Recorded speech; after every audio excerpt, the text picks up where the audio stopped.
F122, last time out was Hungary, the Hungarian Grand Prix. Just before that there summer break, where a tactical decision was made after qualifying surprisingly in pole position. A tactical decision was made to replace some components and drop all the way to the back of the grid. So it turned out to be quite a fun and interesting race, actually. Made some passes, adapted to the changing weather conditions, and yeah, it was all right. But now there are extra components in there. We've taken the penalty for them, and now they are there in the allocation for us to use as we see fit, which may take a little bit of the pressure off in some of the races to come. Maybe less likely to be looking at an in-race failure, which would be kind of nice. So maybe not the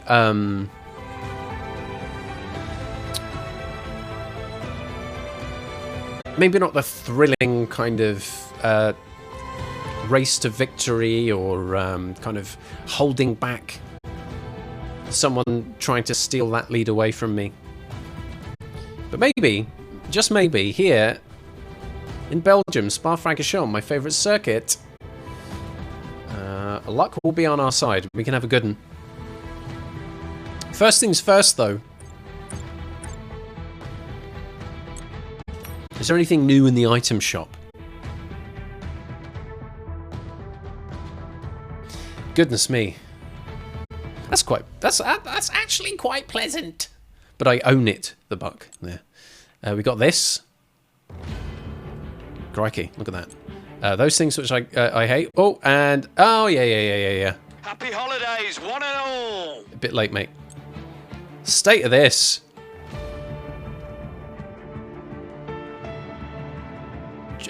Flipping... That's new generation WWF wrestler kind of an outfit, that, isn't it?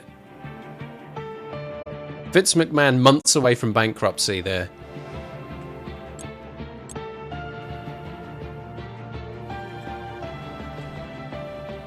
Yeah, they suck. Okay. Well, I'm glad I looked at that.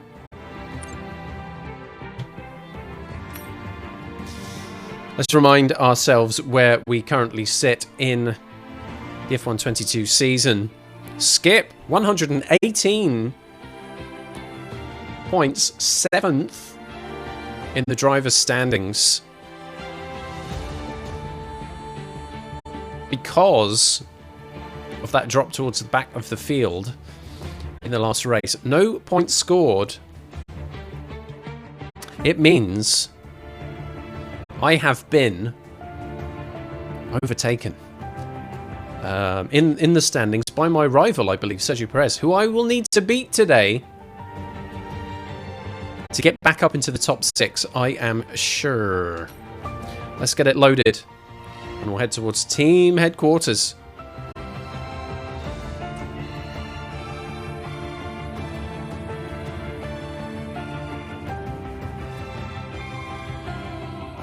Has everybody had a pleasant weekend, by the way?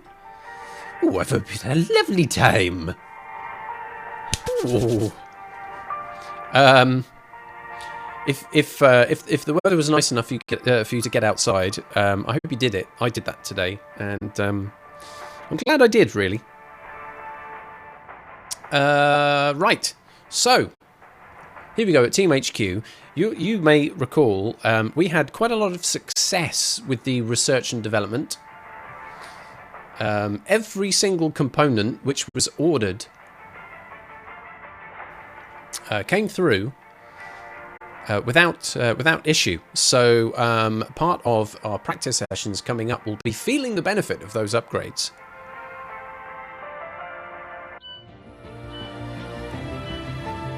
A few things left which will be delivered over the course of the week after this race. So at the end of tonight's session, we'll see whether we're successful with those or not. where we are expecting our performance now will be very interesting. Ferrari, in fact, have slightly overtaken Red Bull here on the performance charts. Mercedes quite close to Red Bull. Third place on the performance charts at the moment, but we still could have a good one. But first, it's the Pirelli Hot Lap, baby. Right, what did I do last time? Was it average? Was it average speed? I think it was, you know.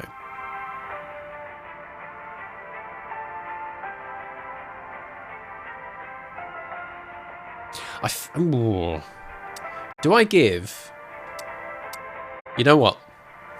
I was thinking, do I give Rival Duel a go? And if I'm role-playing this, as I should, do I go for average speed zone in which I'm driving in a Ferrari, right? My Mercedes team would probably scowl at that notion.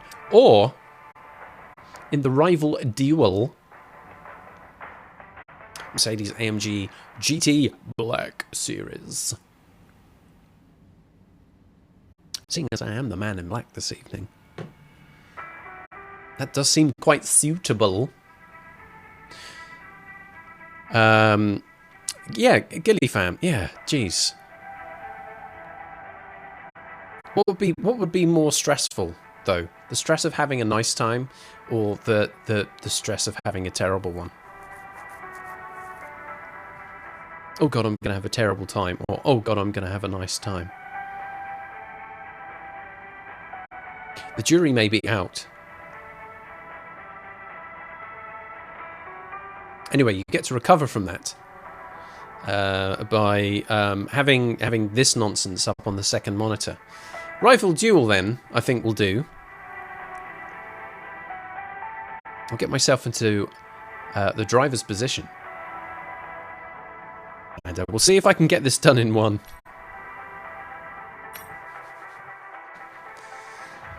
Speaking of the jury being out, probably the case for that too, right?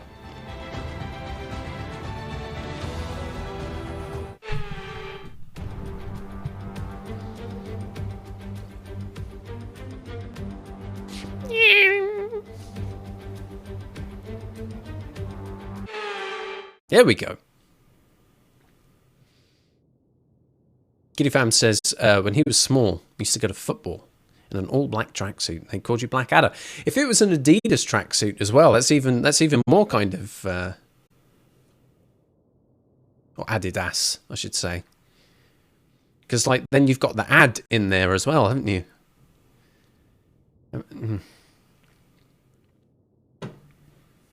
Anyways.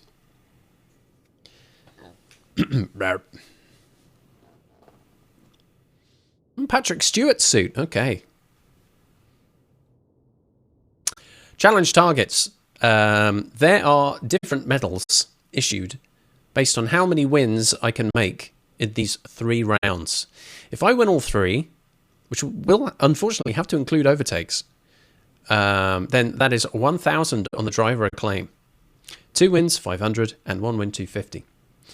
Prepare to do battle against a single opponent in equal machinery. The event takes place over 3 rounds with varying starting positions. Win as many rounds as possible. Pot as many balls as you can. Win as many rounds as possible to achieve the best possible... Governor. Anyways, 3 rounds coming up. I believe the way it works... the last time we did this was in Azerbaijan. 1 round you're ahead, 1 round you're level, and 1 round you're behind. So slightly different sets of circumstances within each round. And by the looks of it, I'm starting with a head start. Thrilling. Okay, let's see how I get on. I'll tell you what. I don't normally do a prediction for these. But I'm feeling generous.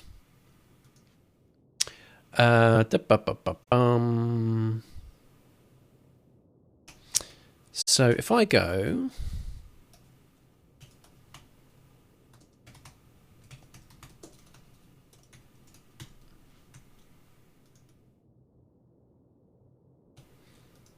Like that.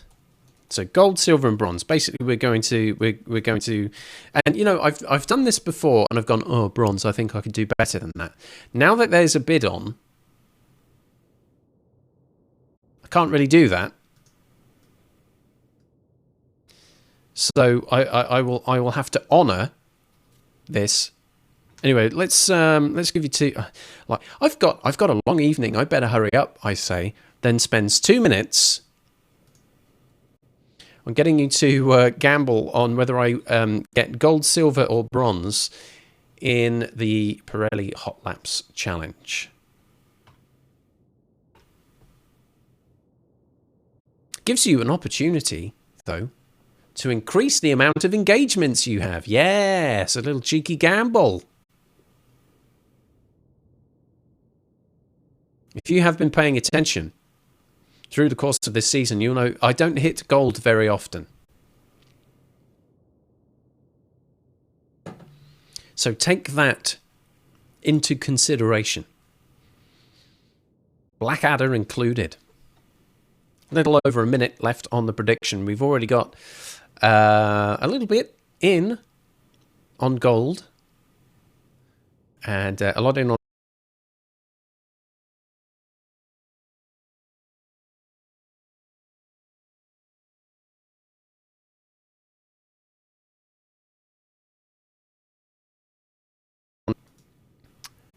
well, sometimes you have to be bold, and that's a bold one.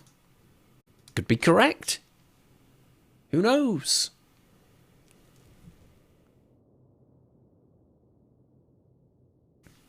About half a minute left, so still a little bit of an opportunity. We've got 2 people now placing some engagements down on silver. No one's in on bronze, so that you know there's some respect paid to the streamer there. I appreciate that. Thank you. But yes, I think there's not much time left, so I'm going to get this started. Here we go.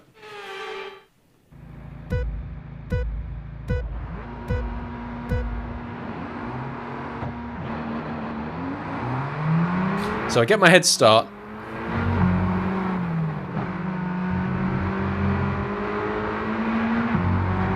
I wonder if this will take us all the way to the start-finish straight here.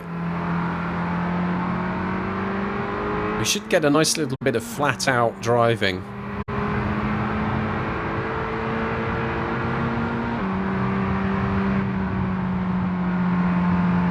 Cheeky lift. Big on the brakes here. Getting caught up.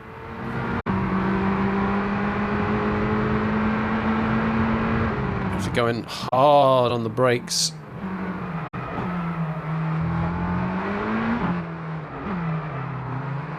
Get a good drive out here. Hope I don't get overtaken. First round goes to me, but I did have the head start.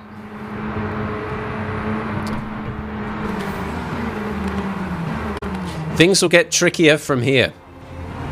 So that's the easy bronze, folks.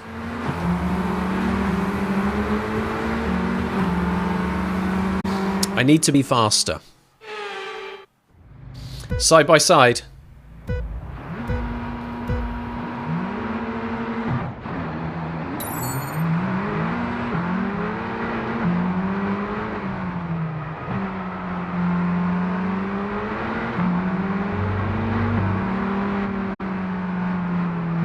Taking the lead.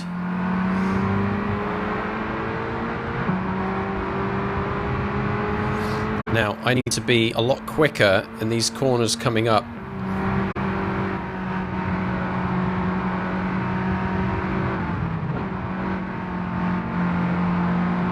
So this car doesn't catch up in the way that it did the first time round.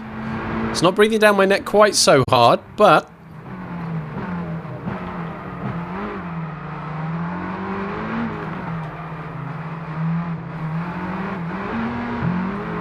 woof.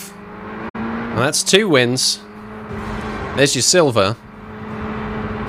So, if you've gambled, you're safe. Your money's safe. We've got past bronze. We're in silver territory here. In the next round, I will be taking the rear.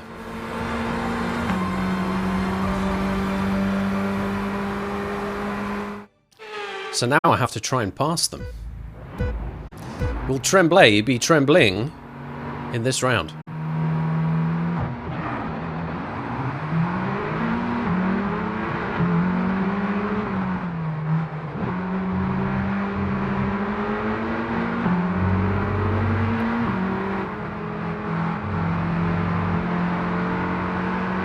Slipstream, come on.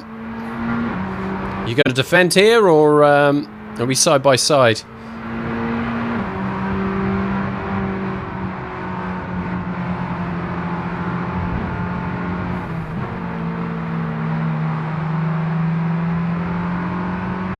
I think I've missed my opportunity to overtake. There's a big gap here. Unless I can muscle in. Oh, corner cutting, 2-second penalty, nearing disqualification for accumulated infringements. No, that's a second place, whichever way you slice it. I would have needed a 2-second gap. It was a bold move, but I cut the corner.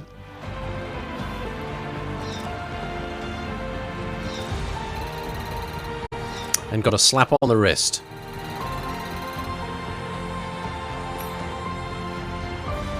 That's 2 wins, that's a silver. Didn't quite make round 3. I gave it my best shot.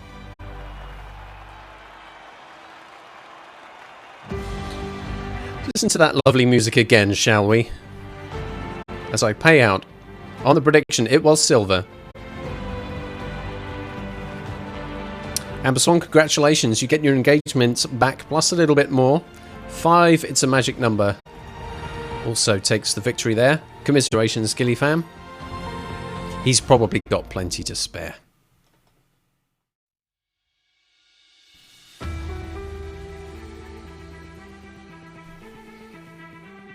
Very briefly back to Team HQ. There's not really much for us to confirm here.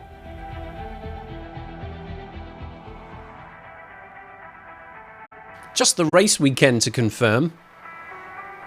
You've already seen a little bit of it in the Pirelli Hot Laps, but the Circuit de Spa-Francorchamps is coming up.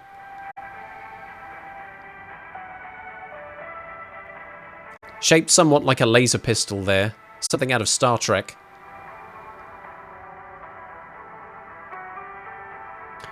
Elevation changes, high-speed sections, challenging turns, the thrill of Eau Rouge. All of that coming up. Can't wait.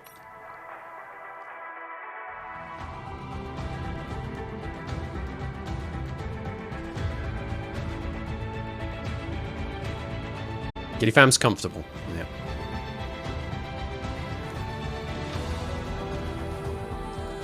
He can afford to take a risk or two.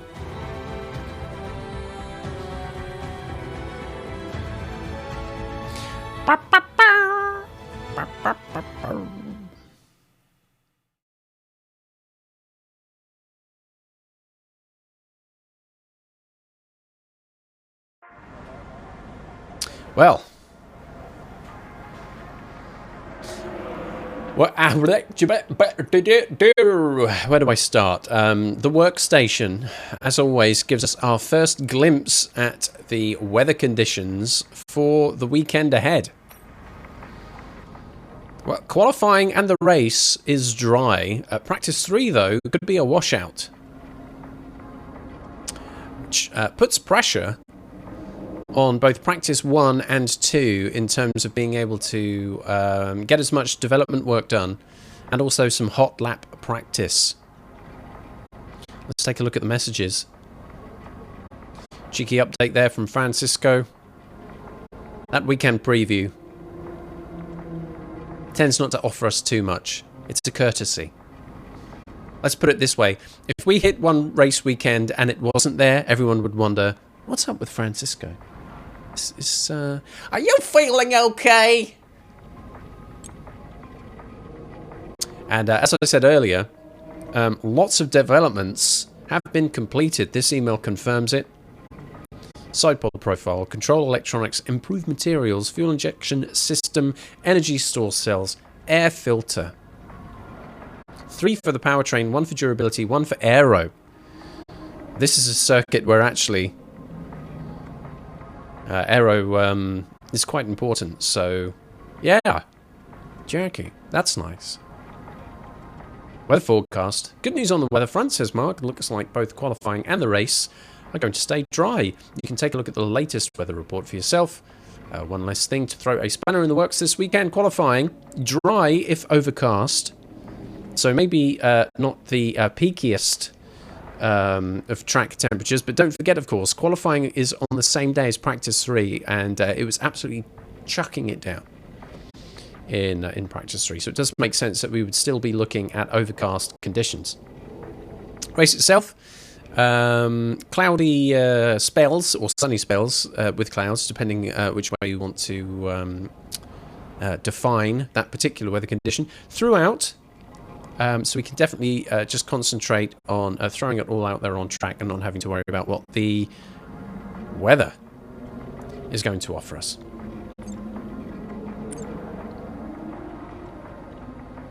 Little update on the current rival. I am battling Sergio Perez, who is now unfortunately ahead of me in the driver's standings. Hopefully an issue that we can sort out during this race weekend. Only 2 more points for me to hit 30 and claim this rivalry, which will impress my team no end, I'm sure. Over to the car, though.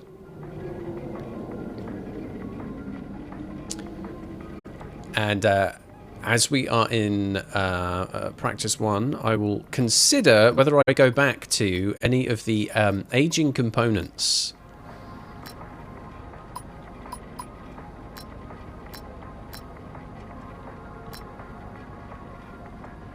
It's quite a high-speed circuit, this one.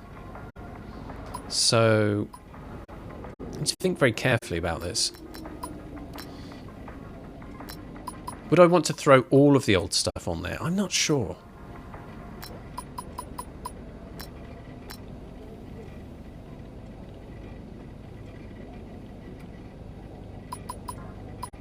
Like that gearbox, for example, gearbox 3, shouldn't give me an issue. So I'll stick that on. We ran ICE4 and MGU H4 during the race last time out, and I've already put the instruction in to go back to 3. We wouldn't go back to 2 on either of those because they are, I think, kind of end of life. The ICE2 you could possibly get away with a practice session. But I think you'd be in the territory where every other component would be fresh, and maybe then you would go back to IC2. I don't want to put too many things back here for that reason. IC3, MGUH3 are fine as they are. MGUK1 is okay for a session. I think I'm at the situation now where if I were putting in an older one, I wouldn't want multiple older ones. I'd pick one. So Energy Store 1 is at 72, MGUK 1 is also at 72. So I could pick one of those. So let's say we do Energy Store 1 this time. For practice 1, and then I will reset some of those for future practice sessions. Could probably ride through 1. Thinking about the weather conditions that are coming up, though, I would want to be back to race spec by practice 2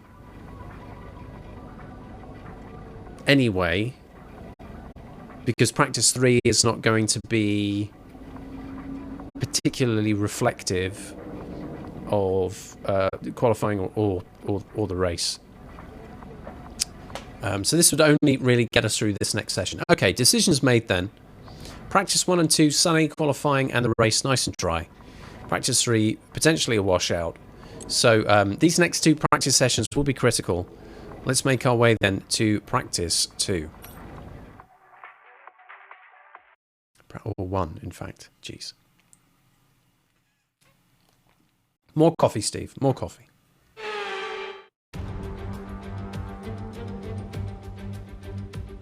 Slightly hazy there. Hazy days.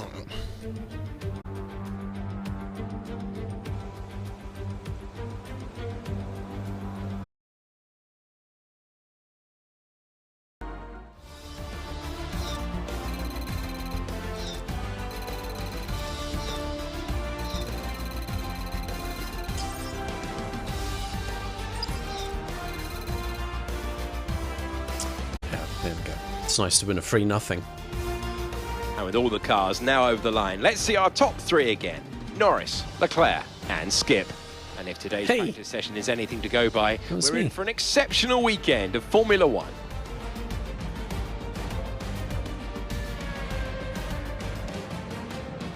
I'm Skip, that's me, that is. 3rd fastest in practice 1, running on the soft tyres. Only 1 practice session done. We had 3 to choose from. ERS management, qualifying pace and race strategy. Given the way that the practice sessions are going to shape out, and practice 3 being a washout, I'm saving both qualifying pace and race strategy for practice 2. So ERS management was done. On the medium tyres, I did a few extra laps of casual acclimatization on the mediums, then I swapped over to the softs, which is where I set the time that you see there, a 1:49.4, 3/10 off the pace of Lando Norris. McLaren, fastest in practice 1. Who could see that coming? Somewhat reflective of real-life pace, though. Lando Norris being almost an entire second ahead of his teammate Daniel Ricciardo. A couple of good things to note, I think, coming out of practice 1. I remember the layout of the track pretty well. There are some corners, more of the twisty-turny varieties, that I need to improve on. I can see that I'm losing a couple of tenths here and there.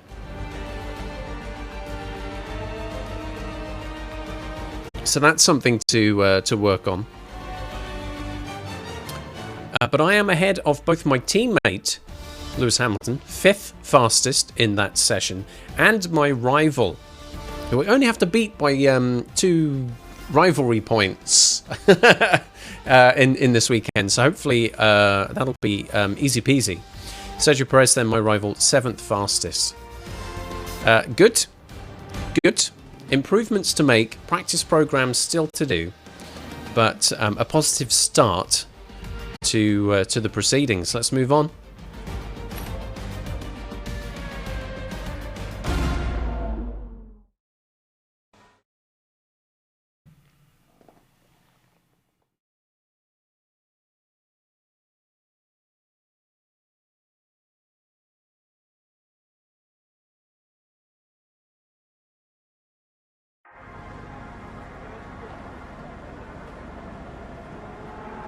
Do get nervous with that weight.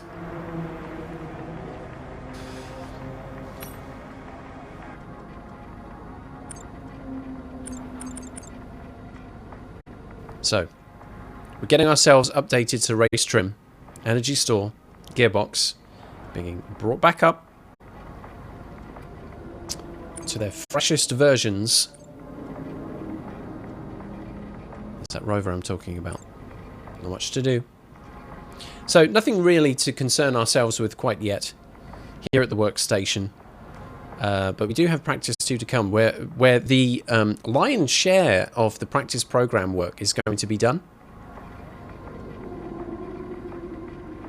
Hopefully, with the all the powertrain components kind of up to their best possibles, we'll see a slight improvement in overall speed. As well, so we will get a better idea at a reflective time, I think, in this session. I will save the qualifying pace until the latter part of that practice session to give the track a little bit more of an opportunity just to rubber in and warm up and everything. So it'll be race strategy, I think, that I'll do first. So let's get stuck into that. Yes, all of those things would be lovely.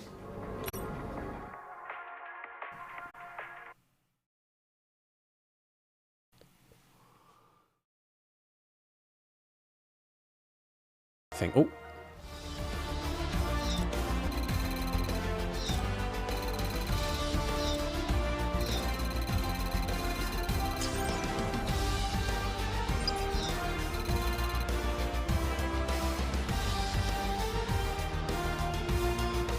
The session has drawn to a close, so let's review our top three. Skip, Leclerc and Lewis Hamilton.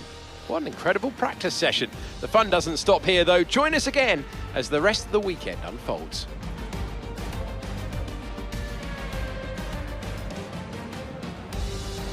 Right at the end of practice 2, Sergio Perez went faster than Sainz. That I spotted.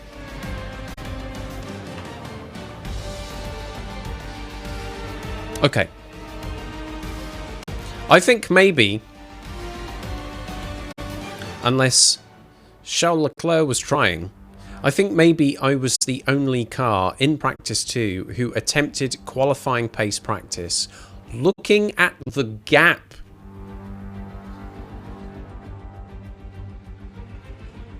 Fastest time there, set by yours truly, Skip, a 1:47.170. Charles Leclerc, 1.8 seconds behind. Lewis Hamilton, my teammate, 2 seconds.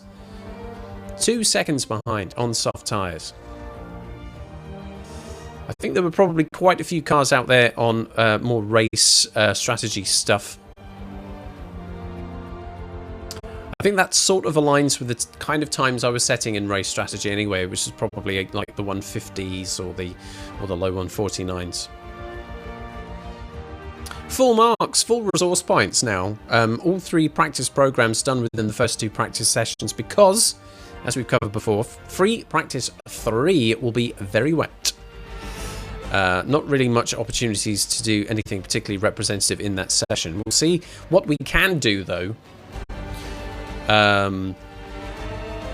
But yes, a rather successful race strategy practice program, a very successful qualifying pace practice program. Not only would it make me the fastest in practice 2, it would make me the fastest in qualifying, apparently. So some big positives to come there. And it's difficult really to see what else we can take out of the timing sheets there. Max Verstappen on hard tyres. Clearly thinking about race strategy. But much faster. What can I say? Embarrassingly fast compared to the rest of the pack. But I don't necessarily think that's because the game is allowing me to break the rubber band. I don't think it's an AI thing because we are at what, we're at 61 now on the AI difficulty. May put that up. Do we go to 63 at the end of this weekend? We'll see. But things look good anyway. Positive signs for a successful race weekend. Let's move on.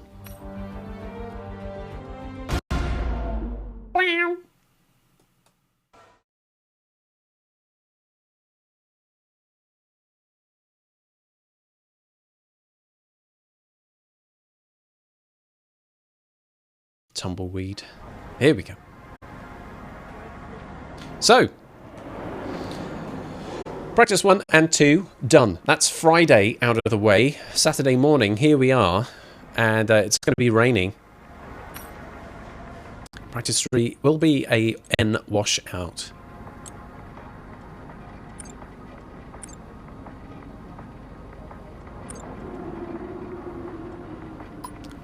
How are those components doing? 18% ICE, 21 MGU H, 50 on the MG UK. It's under 50 still for control electronics. Incredible component. It's done over 1,000 laps now. And it's not even halfway through its lifespan. Although, arguably, once we hit about 80%, we would take it out of action anyway. 34 on that gearbox.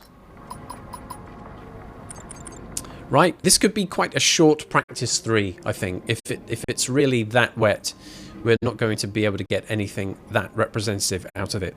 So short of an opportunity just to see what it's like to drive on wet tyres, maybe a chase down one of the lagging development boosts. We might not have too much to do in this session. It'd be nice to buy a bit of time back, to be fair. After that will be one-shot qualifying, and then 22 laps. Half distance race. They're all 50% distance. 22 does sound kind of short. It's like sprints in other places. Yeah, it'll still be a long race for sure. Anyway, practice 3. Energy recovery system and tyre wear development boosts still to nab. Can we get them done?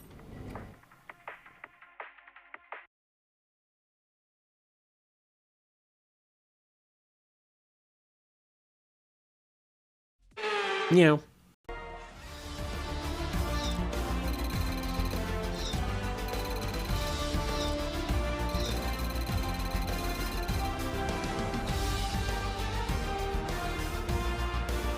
It's time to remind ourselves of our top 3, who are Leclerc, Perez and Lando Norris. There you go. Sadly, it's time to say goodbye as free practice is over. However, we'll be back shortly for more Formula One action.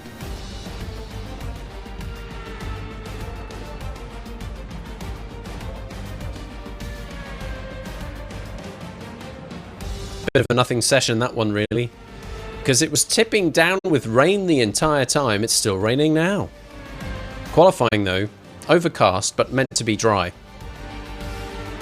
I went out there, ERS management, tried to stay within the racing line, managed it somehow, got that extra development boost on tyre wear. That was kind of all I was aiming for. Then just went do cheeky Sunday drive in the rain. Anyway, 6th fastest in that session, faster than my teammate at least, by 3/100ths of a second. This is the only session of the weekend where there is rain, so we don't really need to concern ourselves too much with the wet weather performance here. Not to mention that probably most of the cars weren't even on like a wet weather setup. Everyone's still kind of probably locked into a dry-ish setup here. So all of this is kind of nonsense. But anyway, it's still nice to be up there in the top 6, even in these conditions. Nice to see. That is free practice 3 done, and therefore all of our practice sessions.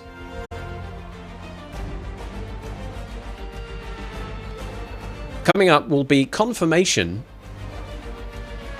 on all those lovely development points. Let's go see.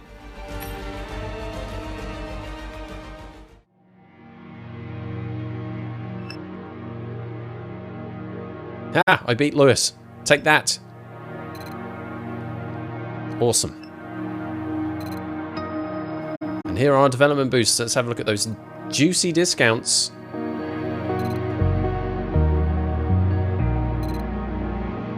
Redesigned brake ducts. Wow. Okay, that's neat. 31% now on the ICE. 16 on turbo. And someone's working on the crankshaft. Covers and roll dampers for tyre wear. Our first little sign of a discount. Let's driver acclaim. A little boost there. Small nudge. No problem.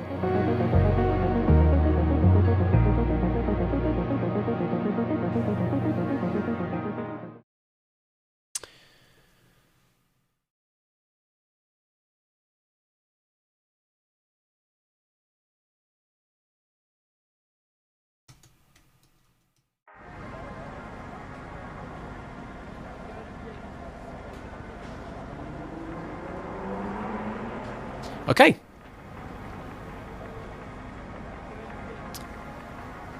Got some messages here. Let's go see them. It's my manager. Whatever. Here we go. The weekend preview from Mark. It says, hope you're excited for this one. Spa has always been one of my favourites. It's a long lap here, and the key points I want you to keep in mind are Stavlo, turn 14. This is a right pain to take well. You need a good exit. It's flat out from there to the bus stop. You can turn in early.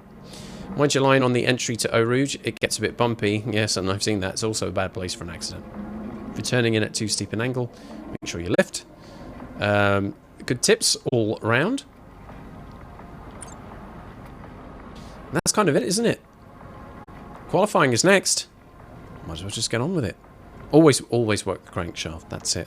Pay close attention to it, is my advice.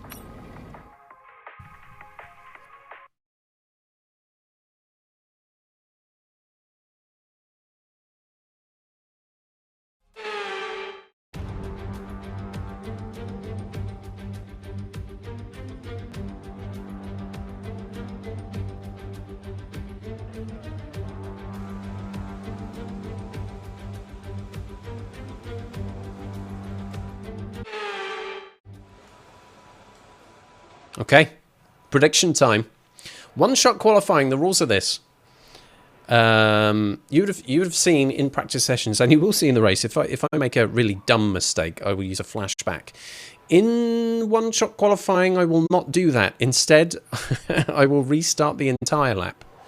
But the aim is to get one clean lap from start to finish.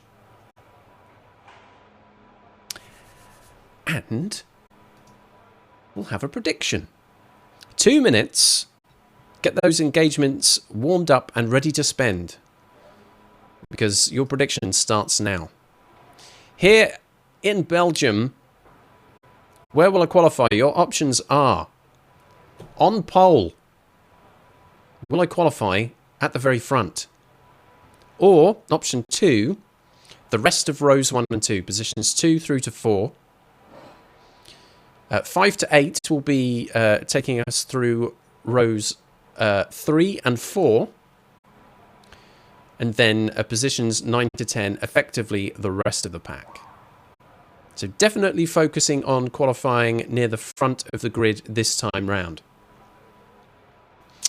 1 minute 20 left on the prediction. Funky, spungy, chungy. Good evening, Nick.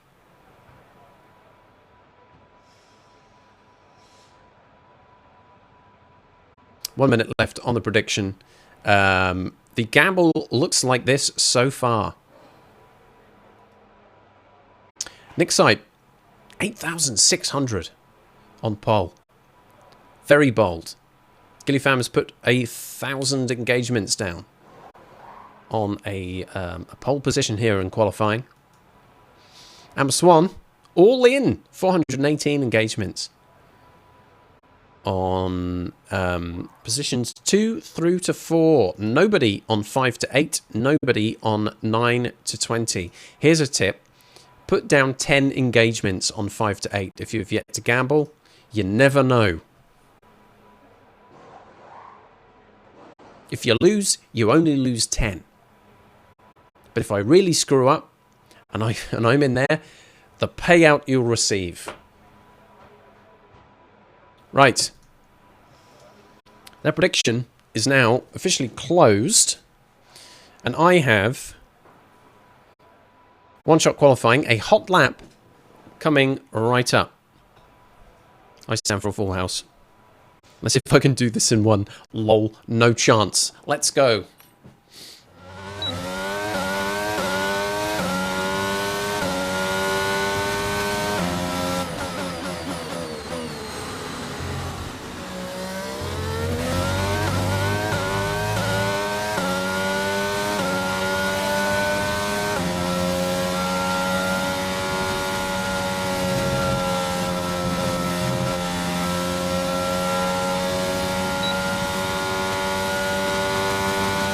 This is where straight line speed could really be a problem. I can see that gap increasing. And that worries me about the race itself.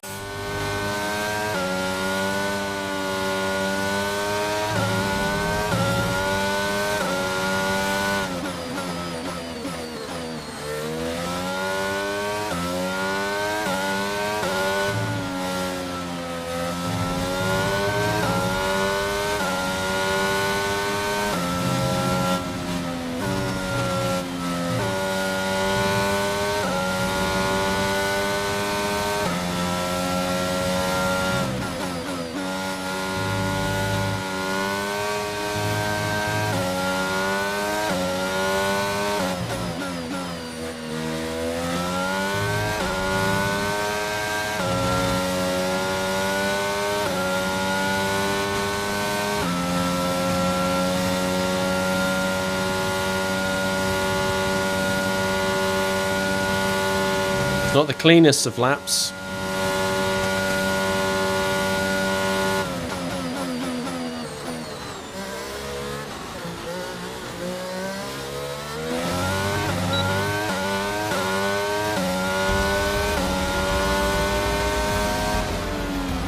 Fourth. Done in one.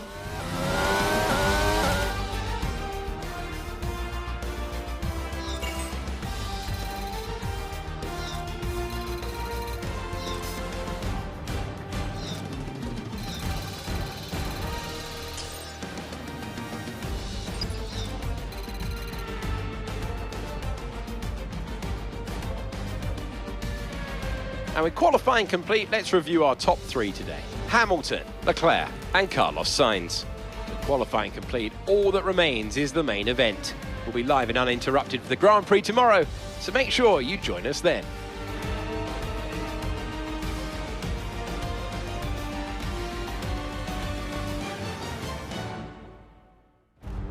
Not my best performance.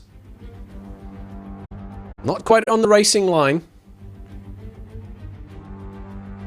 A few areas where I ran wide, but a 1:47.2 is still, I think, the fastest lap I set. It's 3.5 tenths off the pace of my teammate Lewis Hamilton, who put in a very impressive 1:46.954. Second row start, though. Still plenty that can be done from there, especially with a good strategy in hand.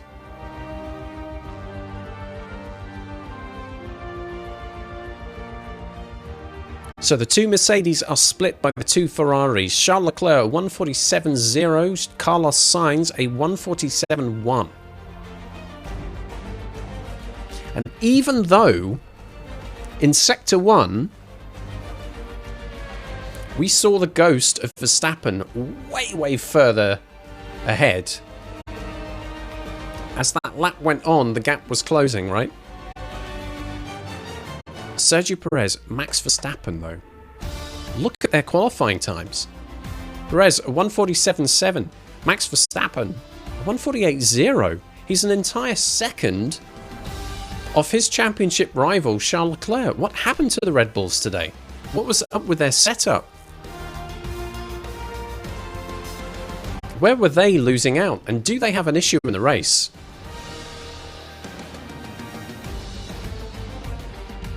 Lando Norris in the McLaren ends up with a 1:47.4. Still very fast. Still very pacey. But that's only enough for fifth. Fernando Alonso in the Alpine. Very well done there with the sixth. Daniel Ricciardo and Esteban Ocon finish out the top 10. Well, a lot of engagements went in on a pole position. And maybe if I thought, oh, I'll give up and I'll give this another go, the story would have been different, but I committed to it. It wasn't so disastrous that it was worth redoing. And so P4 is as fast as I can deliver today, and, well, from rags to riches. Only one person placed their engagements on a position 2 to 4 outcome. And with a ratio of 1, to 26.36. The payout and all the engagements, a charitable donation indeed, has been made to Amber Swan, who from nothing now finds themselves a proud owner of about 9,000 engagements. Please do not spend them all at once. No, actually 11k, crikey.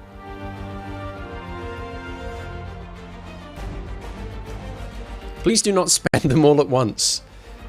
Make them last. She'll be bankrupting herself on Tommy's again.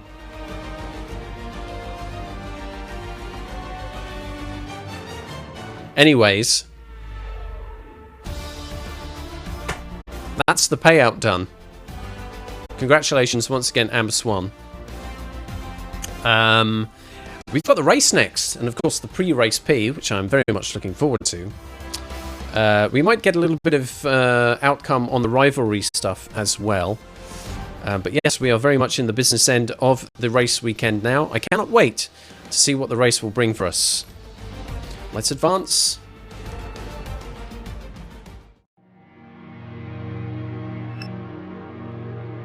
That's 2 points to 1 on the rivalry, and all I needed were 2, so that's it, first to 30. Rivalry has been won. Suck on that, Perez. And a massive boost to driver acclaim now, right in the middle of level 12. Oh, hi, Danny.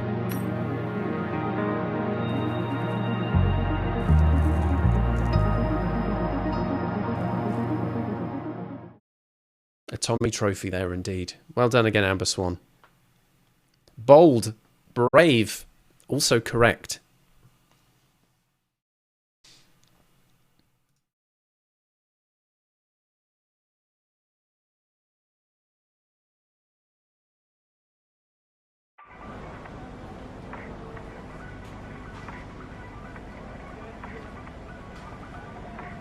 So here we go then, back at the workstation for yet another email. It's the pre-race briefing from Mark. Hey Steve, how you feeling? With my hands, usually also my emotions. As I said in the briefing, the car's looking good, and I think we have the pace for a decent result here. If you can get into a good flow after the turn 1 scramble, I'm going to need a good start. That'll be my weak point. And make sure to hit your marks when you come into the pits. We should all be set. As always, keep an eye on your temperatures, other data, blah, blah, blah, blah, blah, weather stuff. Good luck. Thank you.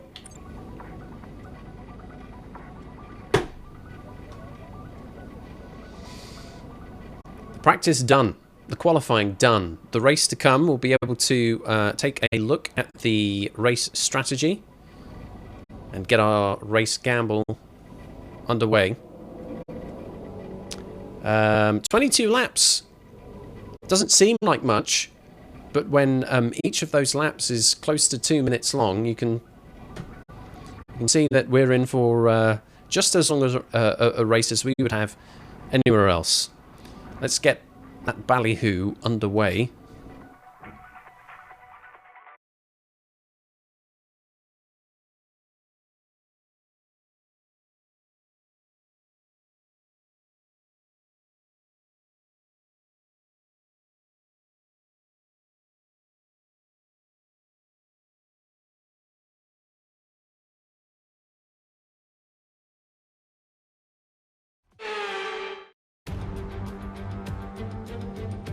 Welcome along then to the Belgian Grand Prix, the race that gave us the maiden victory to the Jordan team in 1998, and in the same team, the phenomenal debut of a young Michael Schumacher. There's always something special just around one of the many corners of this fan-favourite circuit. Spa-Francorchamps today, a circuit that spans 4.35 miles. There are tons of elevation changes along the way too. 19 corners making up this circuit, with 9 of them to the right and the remaining 10 to the left. This track is a great one for fans of pure speed, and the average lap speed comes close to a whopping 145 miles an hour. It's time to see how our drivers are stacking Skip up watch, after baby. yesterday's exciting qualifying session. Lewis Hamilton lines up on pole position, with Charles Leclerc alongside. Considering the rest of the grid, we have Consider. Sainz, Gip, Hey. Lando Norris, and Fernando Alonso. Perez, Verstappen, Ocon, and Pierre Gasly. Bottas, Joe, Mick Schumacher, and Vettel. Albon, Tsunoda, Lance Stroll, and Daniel Ricciardo. Latifi and Kevin Magnussen fills the last spot on the grid. Now, it's almost time for lights out, so let's go down to the track.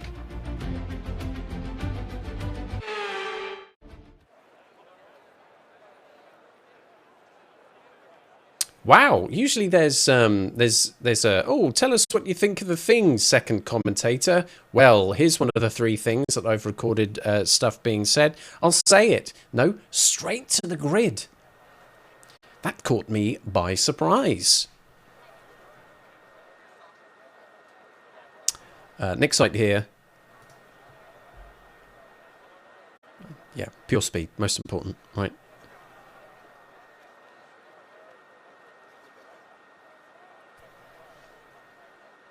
Whatever he's talking about. Anyway, race strategy, let's review. So our default strategy is a one-stop race, starting on the medium tyres and finishing on the hard tyres. This is actually a pretty bog standard approach. We've seen this in plenty of races. A medium to hard strategy.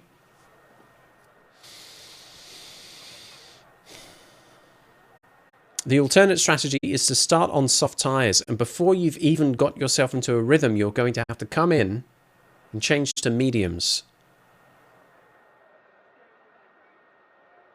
Now that works out to be only 9 seconds slower. But it's a scrabble and it's kind of stressful. And again, if you're up near the top of the starting grid, do you really want to do something dramatically different to those cars around you? You kind of need to match them to give yourself the best opportunity to stay close to them. If you do just something different and you're out of phase with them, you're going to have to go over the odds. You're going to have to be incredibly confident and much faster to be able to unpick the damage that you've done by taking that additional pit stop. It's not to say that it can't work. It's bold and brave, and you have to be able to deliver in the car. But what we're interested in is the personalized strategy, not the projected one, just to see what the difference is. This is off the race strategy practice program that we did in Free Practice 2. What does that do for us? It shaves 1 second off the race time. The fuel load is lighter.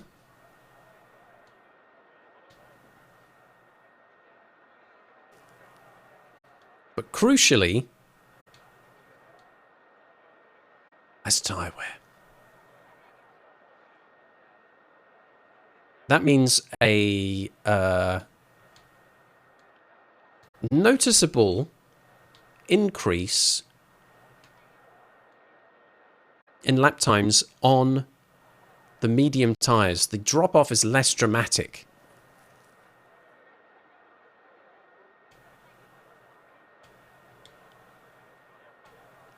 More life in the hard tyres. Negligible difference in lap times, though.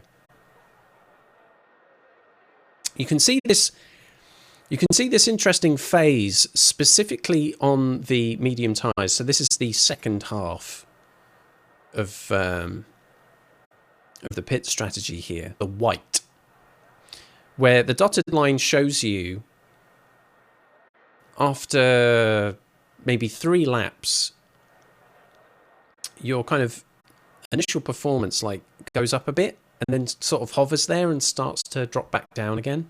So you get like an initial drop off as I guess the initial coating on the tire or something wears away, but then it kind of cures itself and you find grip with it again. But the lap times on the hard tires are incredibly consistent. Here's the thing. If you did the reverse, If you started on the hards and finished on the mediums, you'd think, well, that means I can chase up with everybody in the second half. They'll be on a slower tyre, but the medium tyre is more fragile. You don't have that nice flat level. You can't push quite so evenly. Plus, you miss out in the first stint on being able to lean on that softer compound for the additional speed that it can offer you. Although, to be fair, the lap times are not that different when you look at the mediums and the hards there. Kind of the lap time that you see between them is not that great. You are carrying more weight at the beginning of the race, though, right? You've got more fuel in the back. Part of the reason why you would appear to be slower. I cannot. Again, it's like sometimes you think you can almost mind game yourself into doing something different. When you're this far up the starting grid, you have to pay attention to what everybody around you is doing and react with them. If you think like you might have an advantage coming in a lap earlier, that you do that. If you think you can make those medium tyres last a little bit longer, you give it a shot. But if everyone's kind of pitting on lap 10, you don't want to be hanging out there until 13 because you've missed your shot. You'd be looking at maybe a lap earlier or a lap later. Because the more wily you are, or you think you are, actually the more that your competitors are putting in good times on track and you're out there suffering trying to make an old tyre stay alive. So personalised strategy, a one-stop from medium to hards is locked in, it's baked in, it's locked in. What else can you do? It has to be this. Which gets us to the prediction. I'm going to give you 5 options. 5 options this time around. And 5 minutes.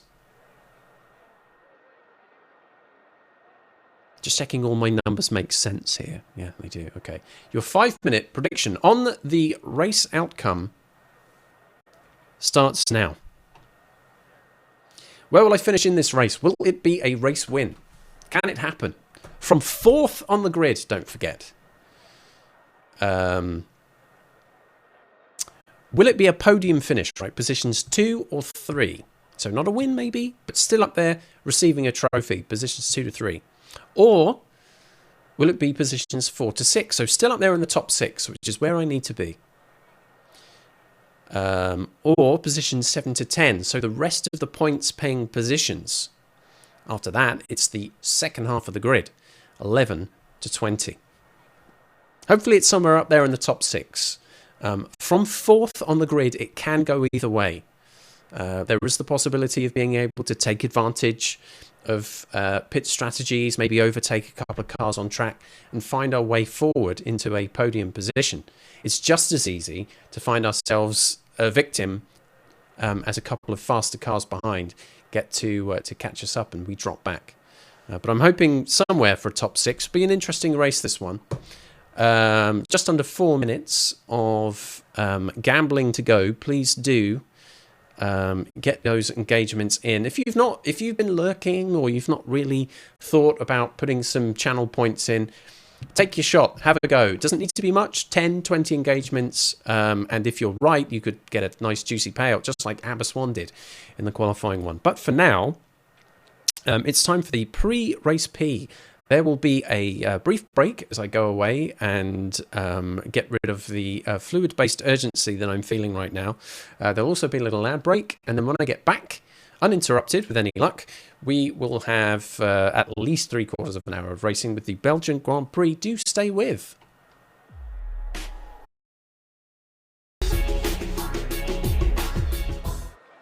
Much better, thanks. Right, so the prediction window has closed.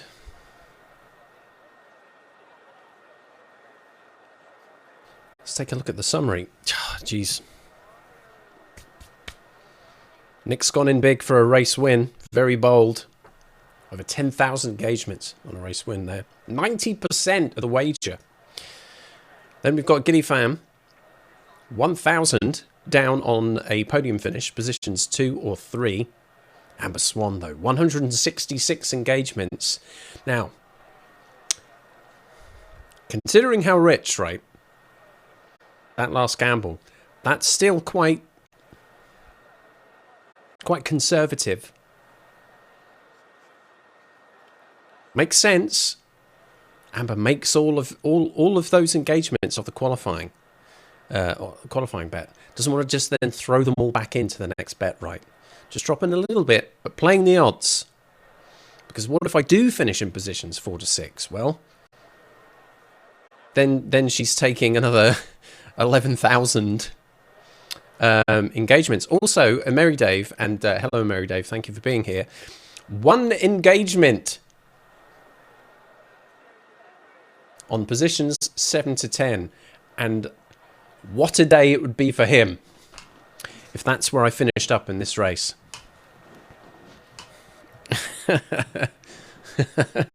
He is here. It is official. Thanks, Mary Dave. Hope you're well. Hope you've had a grand weekend so far. But it is time to turn our attention to the race.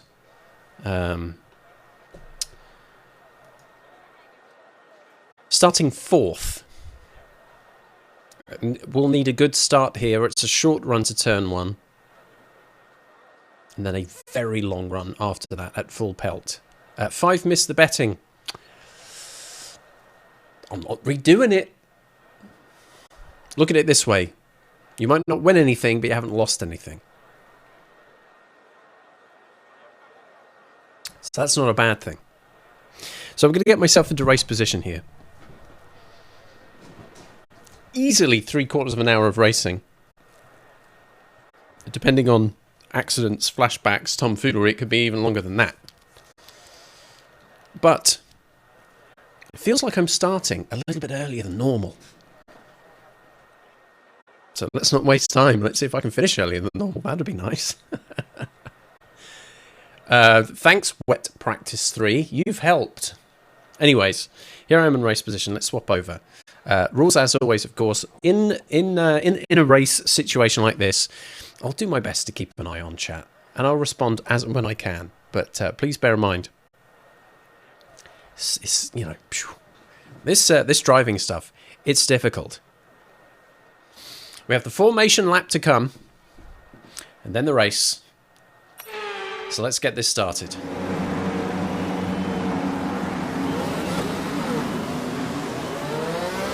Okay, how was that pull away? You'll have a bit more grip than that on the start, but we need to warm the tyres properly now. Make sure you get some heat into the brakes as well. Lando Norris, I think, will definitely be putting some pressure on.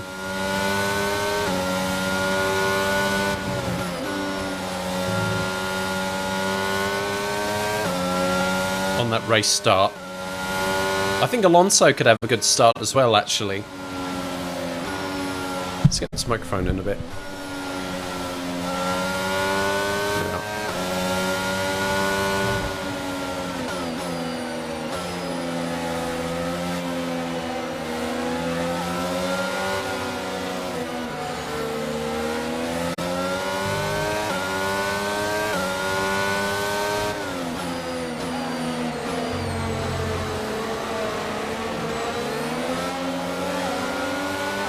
Conditions look stable at the moment. No rain currently expected. Good. Let's hope it stays that way. Nothing forecast.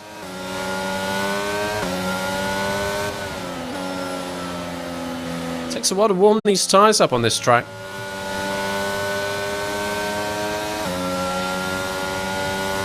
Those rears just about coming up to temperature.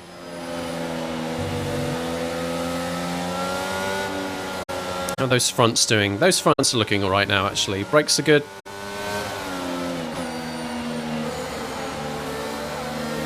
I'm going to need a good start here.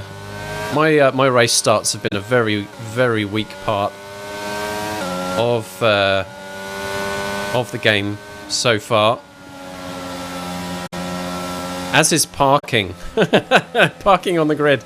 I'm kind of almost consistent now at stopping about half a meter too far.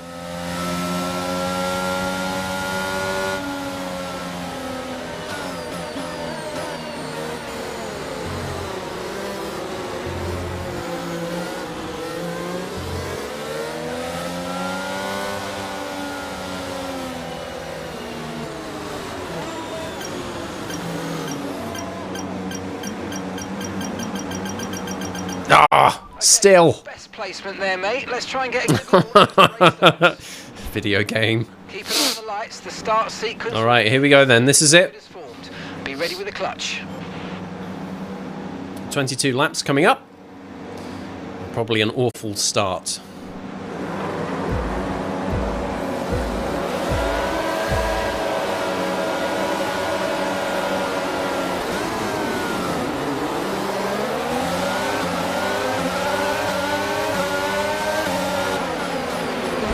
Yes, man! Yes!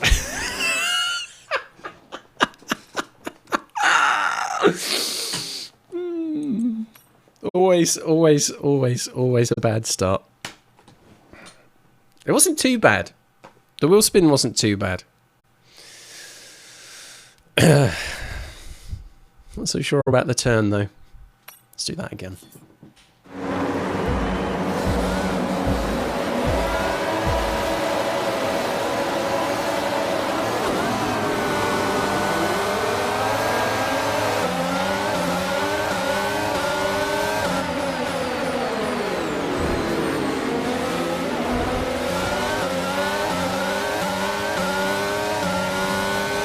Managed to claw back to 4th place. Lando Norris is going to be a massive threat here. But no DRS until lap 3.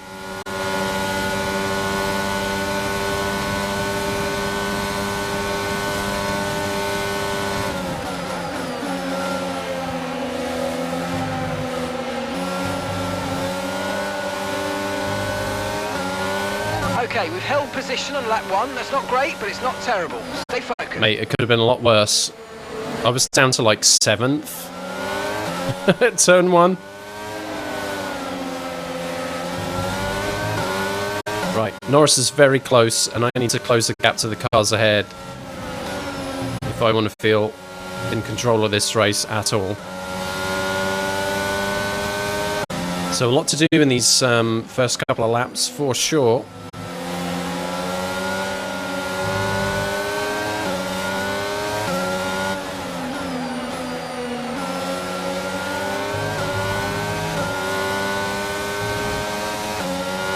Let's go. Need to try and get in the slipstream too here.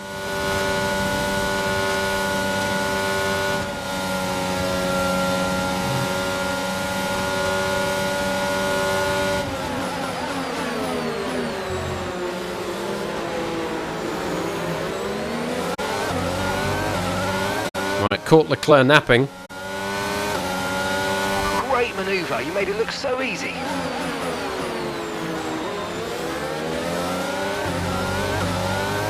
Same for Sainz. Incredible. Up to P2.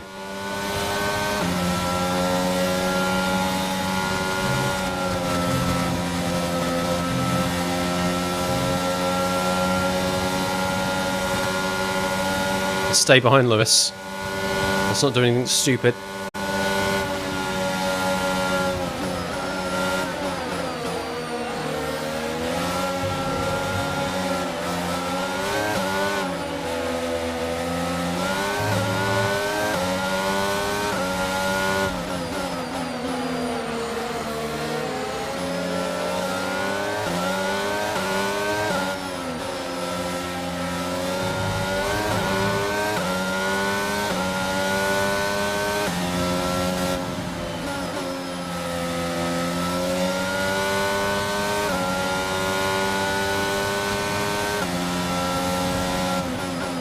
I'm honestly not sure what happened with the Ferraris there. That meant I managed to steal their spaces, or their places, But I'll take it all the way to the bank. Thank you very much, guys. Oof.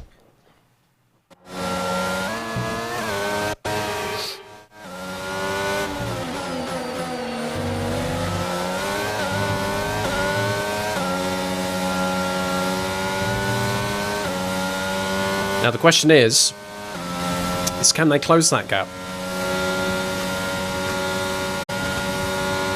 Is there a part of the circuit where they have a strength and the Mercedes have a weakness? Or are we going to run away with this?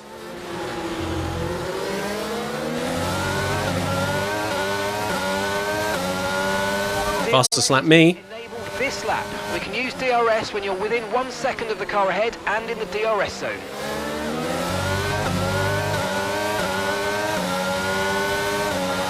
Okay, the car behind is dropping back. We're seeing a gap starting to form.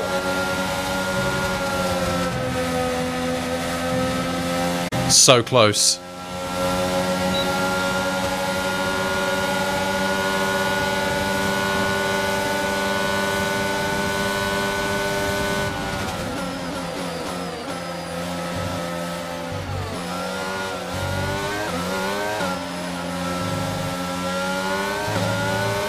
I'm in the lead.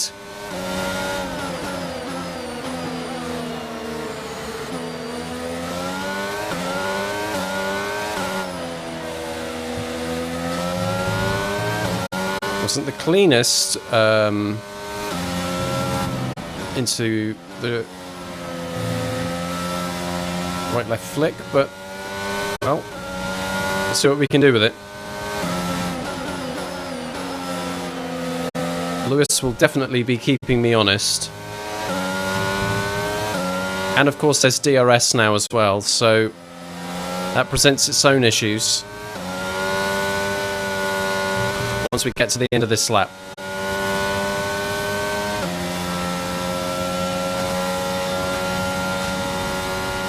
So getting a big lead, more than a second to the car behind, it's going to be a big deal for us.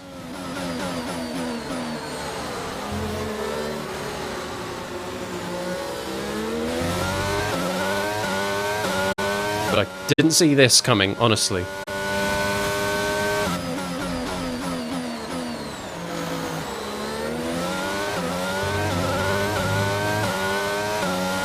Full race update. You're leading the pack, that's P1.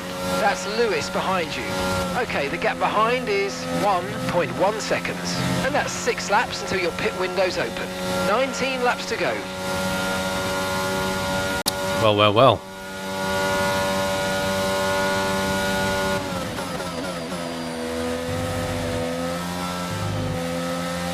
Now it's all about finding a good rhythm here. Not losing too much time. Thinking about tyres in particular. We don't want to take too much out of them because we want to have options when we hit that pit window.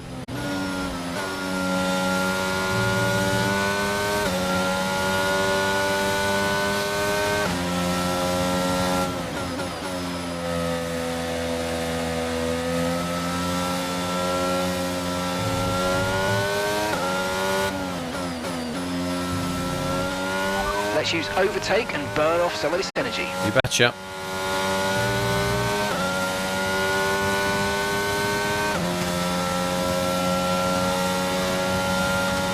Coming out of some of the corners, I'll use it. 2 seconds now to Lewis behind.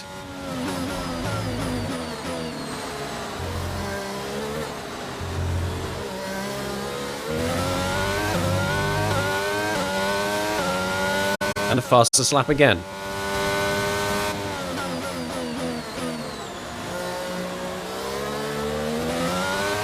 Driver behind. Car behind is Lewis, and the gap behind us is 2.3 seconds. They're on old mediums. Okay, they've got 4 laps on their tyres. We think they've got 1 more stop, and the time last lap was a 1:51.7. Okay.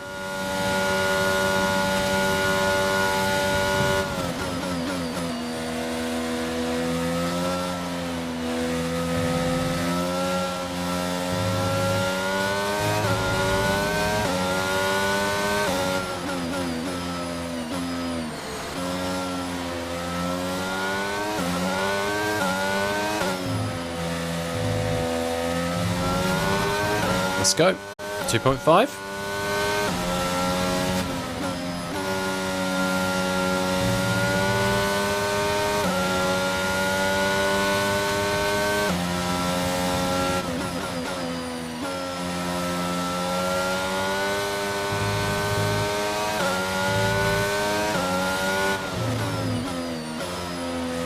That was a nice turn. That felt better.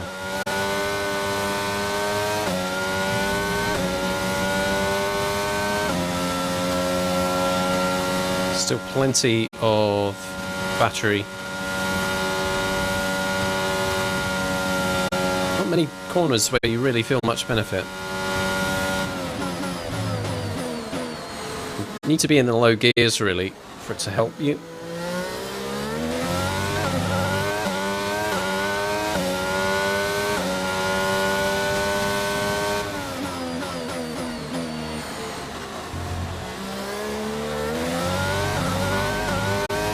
.9 seconds.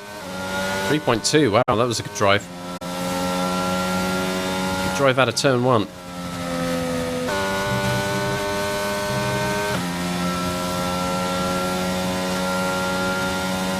So lap 6. We're in the lead. Pit stop scheduled for lap 10.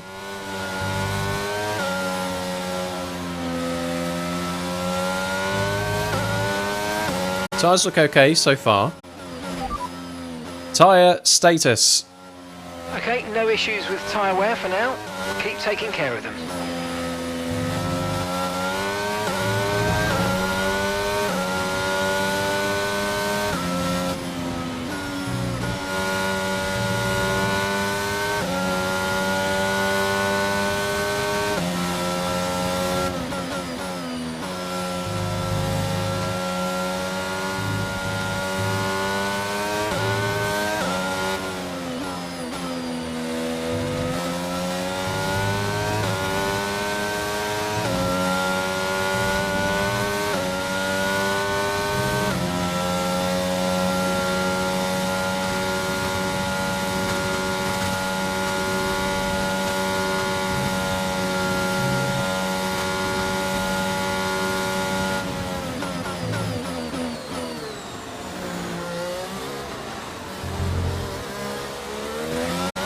Away we go.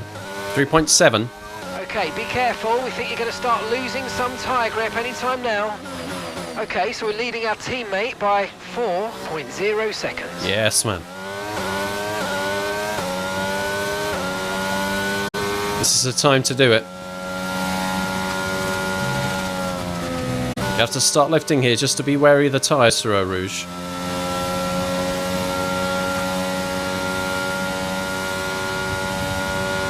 Can't even see the car behind.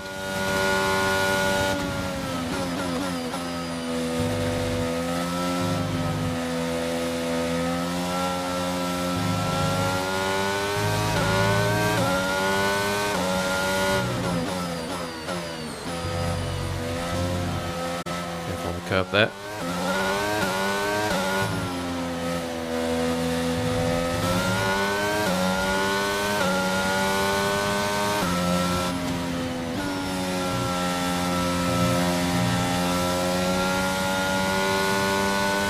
Once we hit 40% on that tyre wear there in the bottom right, then I think we're going to start seeing some tyre management issues.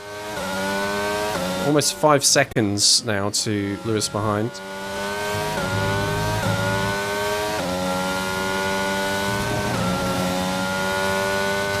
Starting to drift a little bit wider through some of these turns, although that last one was me just not paying attention.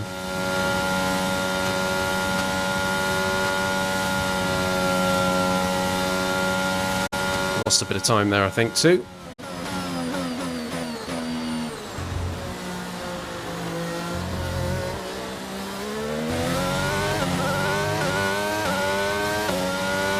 We're approaching the pit window now, and you're going to be on hards next time. Sounds good. No real concerns about the car setup. Seems to be going quite well. I don't think I need to adjust front wing downforce much. Well, at all, to be honest.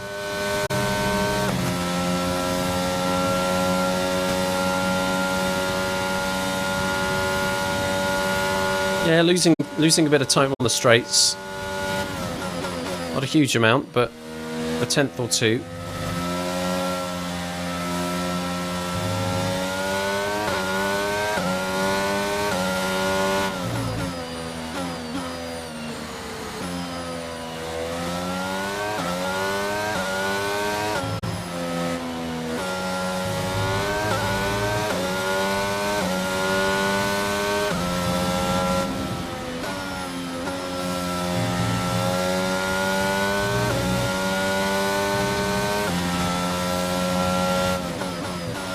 Still the fastest lap here. I don't know how long I'll be able to hold on to that. It's possible that someone could come out on the hard tyres and have a really good run and actually go faster because the car will be lighter.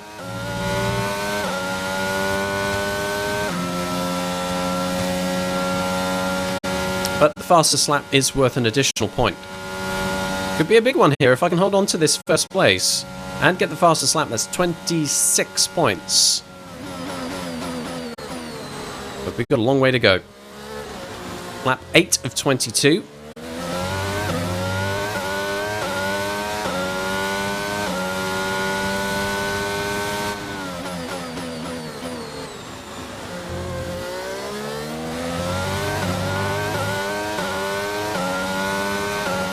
Driver behind.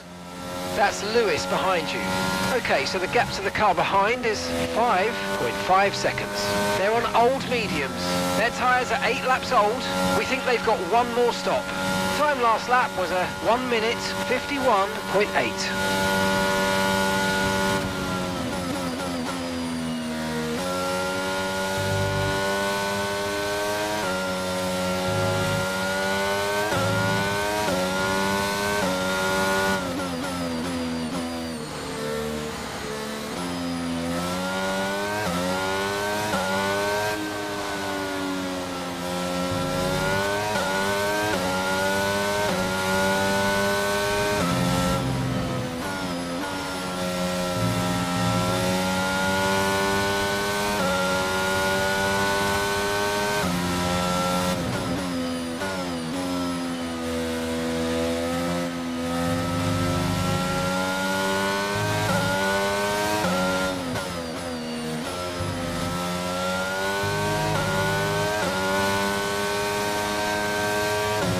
Tyres are starting to cry out. I can feel more vibration through the controller. To 50% on the left rear.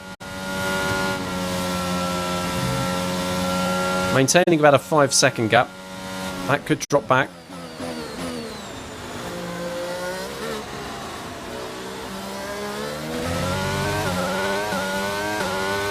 This will be the lap. Okay, the pit window's open, so let's box this lap. Box this lap. No reason to disobey.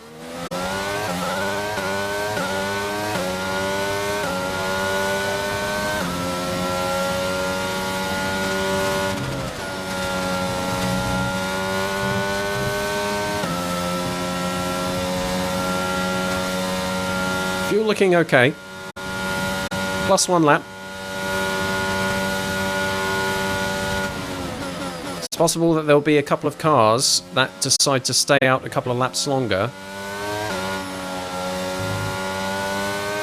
So it's important that on this in lap, and when I come out on those hard tyres, that I am pushing as much as I can.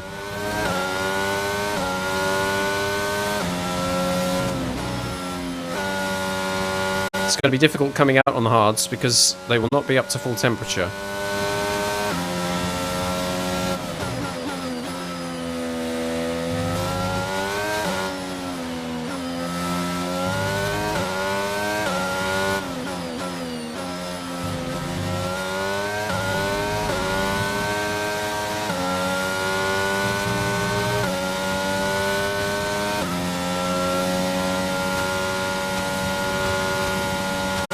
Right, so we are coming in this lap.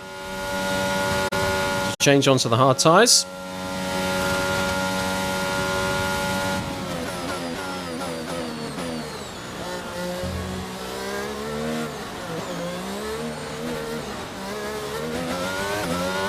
Who else will come into the pits on this lap? Leclerc. Several cars stay out. Perfect job from you and the crew there, mate. We're delighted with that. Tyres are cold. And we're coming out amongst traffic. These tyres now, we want to finish the race on this compound.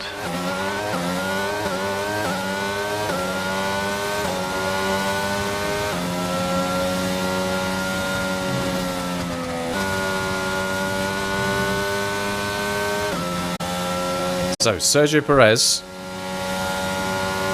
my rival who I've just beaten, is now the driver in front.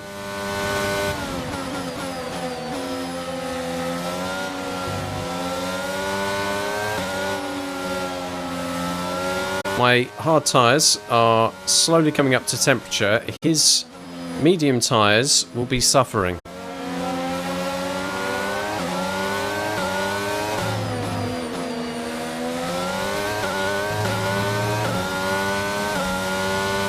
Let's chase him down.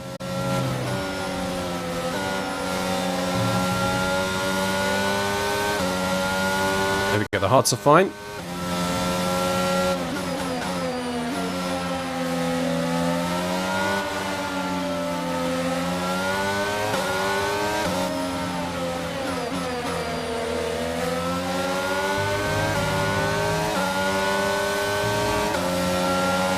This is it. He's probably going to come into the pits at the end of this lap.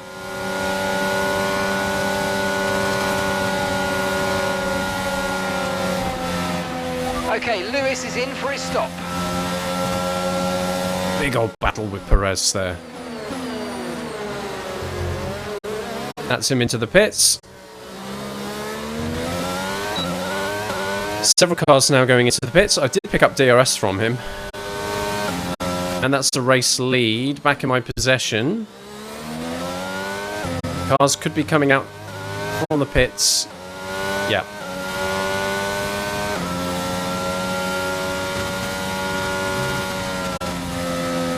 So, what is the gap after that is all shaken out? Let's see. Lewis Hamilton, second, 3.7 seconds behind. Carlos Sainz, 4.9. Leclerc, 7.3.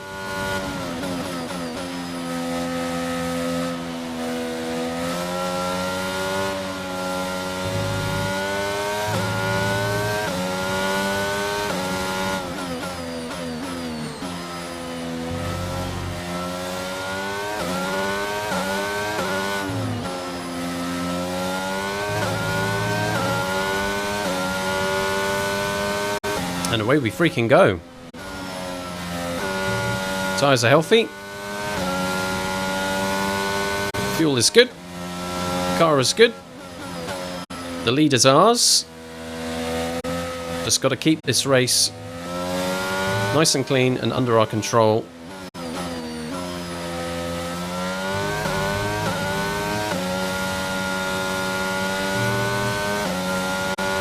Be a fastest lap here. Sector 1 green, Sector 2 purple.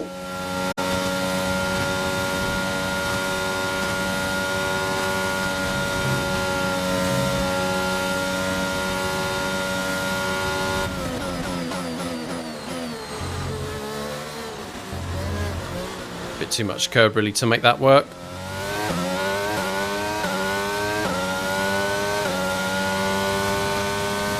.50.2.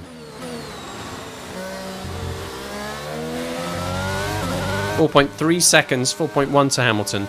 Here's the problem, right? We could start to see cars closing up. Let's see if we can get another fastest lap in the bag. Maybe in the 149s if we're lucky.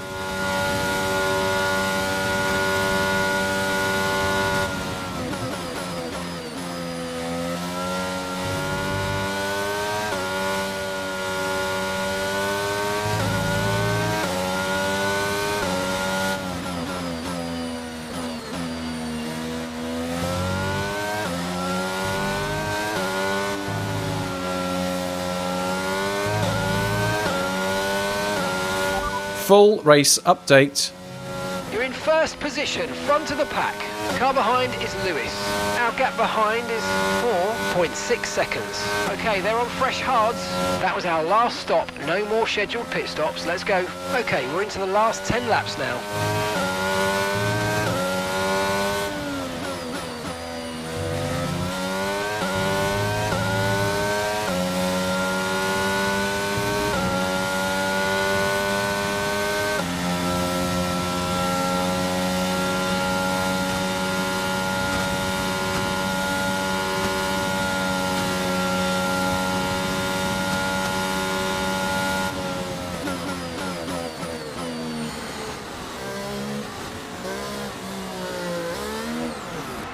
Hello there.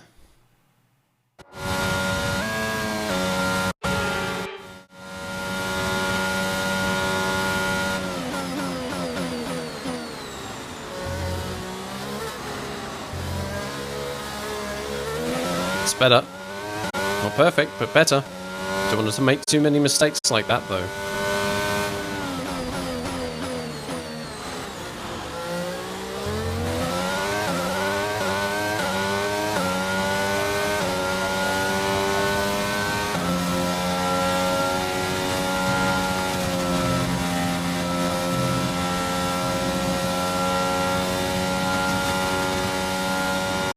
.1 seconds to Lewis. Sainz almost 7 seconds behind now. Crazy to think I started this race in 4th and dropped down to like 6th or 7th after turn 1.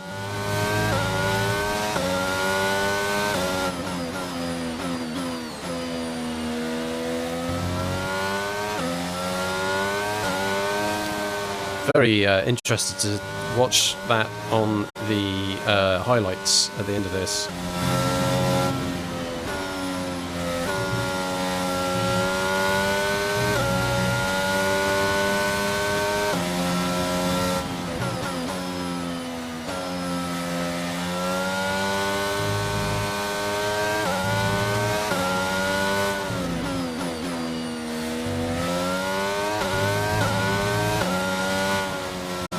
So off the gravel.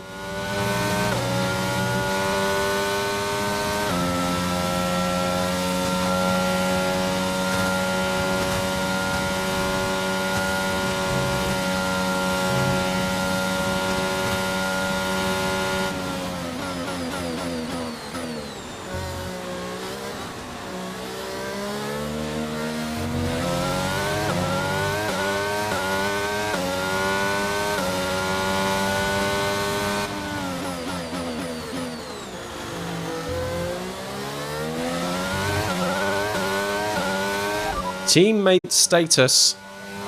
Gap to your teammate behind is 4.8 seconds. Okay, they're on fresh hards. They're in second. Your last lap time was a 1:51.0. Good race for Mercedes this.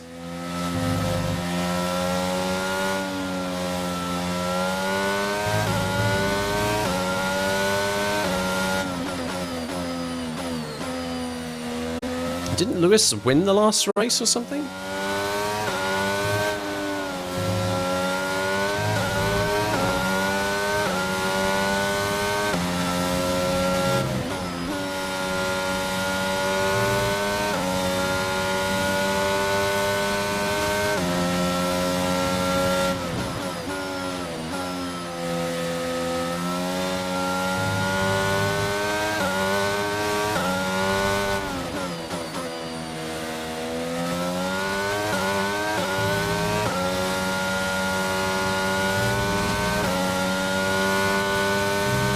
Personal best, sector 1, slow sector 2.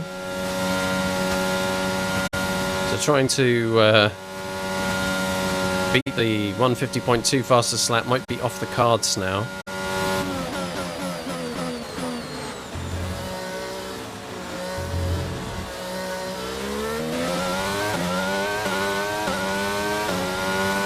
Yeah, that's a 155.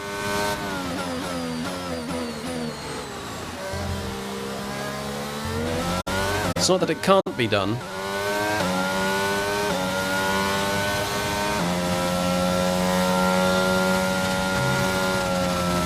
The older these tyres get, the harder it becomes. 5.5 seconds to my teammate.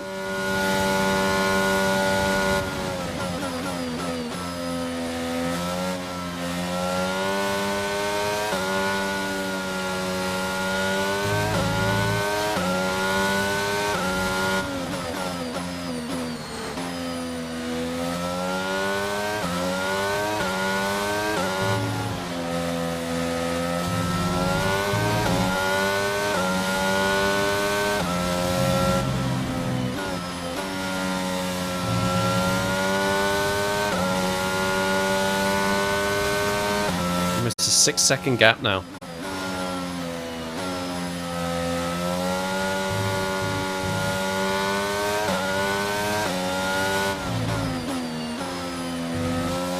I wonder what the gap's like further down the field. Like, is there going to be a risk towards the end of the race that I'll be coming up against back markers? Has the field spread out that much?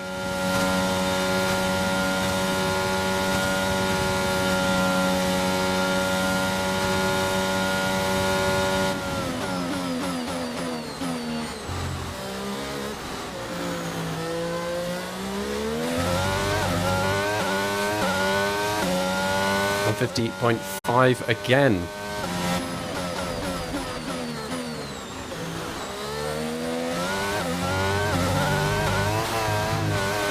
Oof, just let me show you what happened there. Take a look at this headlock here. It could have been a slightly better a turn into turn 1 there. It's a kind of a late apex, and as I come out here, I drift wide. Watch this. So we've got the curb, and then you've got this lovely orange sausage curb there. Now, which is basically, you know, once you hit that thing, your car is right off the track anyway. And at the same time, I'm hitting the deployment, the battery deployment. But what you don't want to do on a curb like this is get the floor of the car on top of it, because then your wheels are not really making much contact with the ground anymore, and you become a monorail. There's all sorts of problems there as I'm trying to come off it and correct myself, and then that's where the spin happens.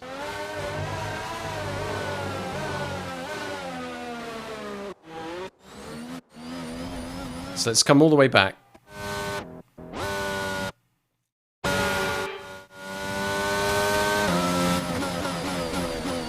Do turn 1 again, and make sure I don't make the same mistake.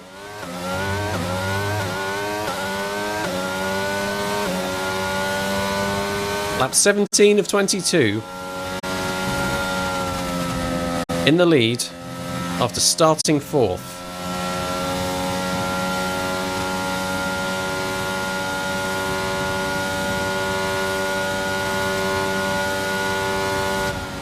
It should be noted,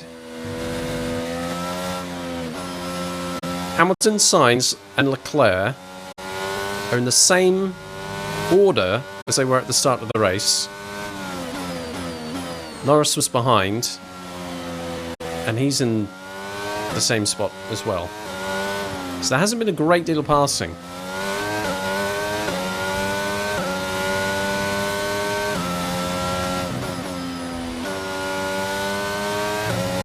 So wiping the floor with the Ferraris at the end of lap 1, start of lap 2, it's turned out to be a pretty critical thing to do.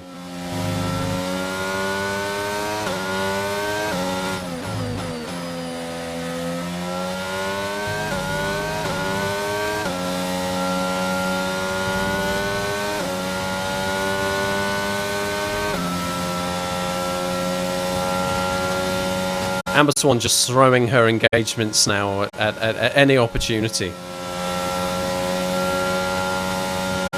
Incredible scenes. What? Exactly.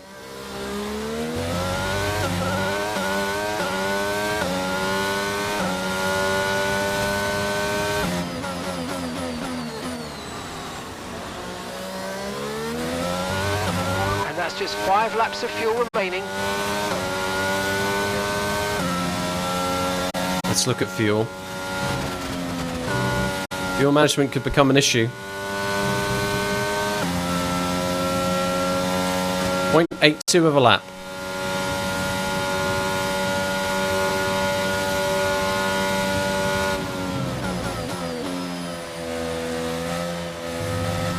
You know, I worry about you.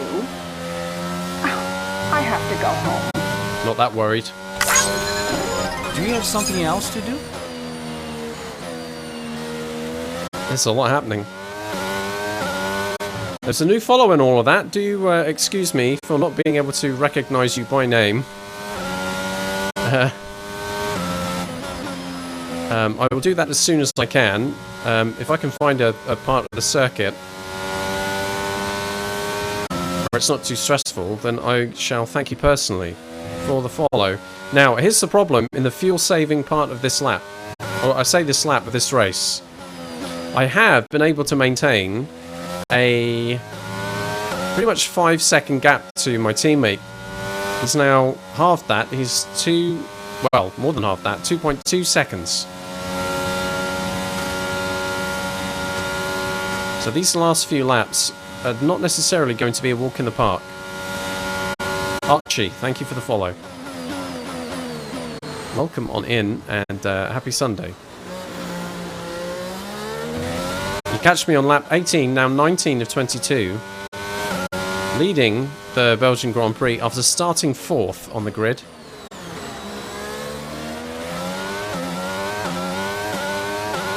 It's really important that I can keep a good gap to Lewis. I do not want him closing up.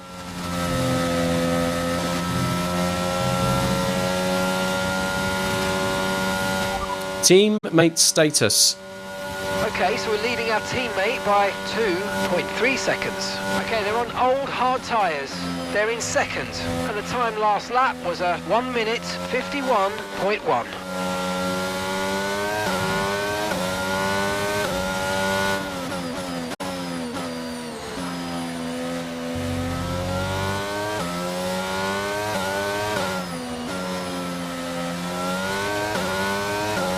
I've increased it a little bit.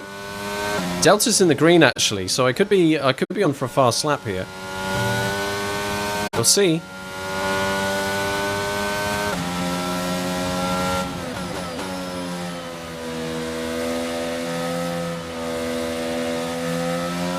Okay, we've got 4 laps of fuel remaining. Fuel's alright.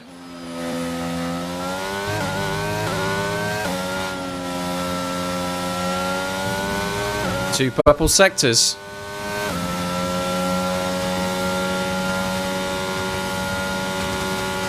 I've responded to the apparent threat. My teammate catching up. Can we set a new fastest lap?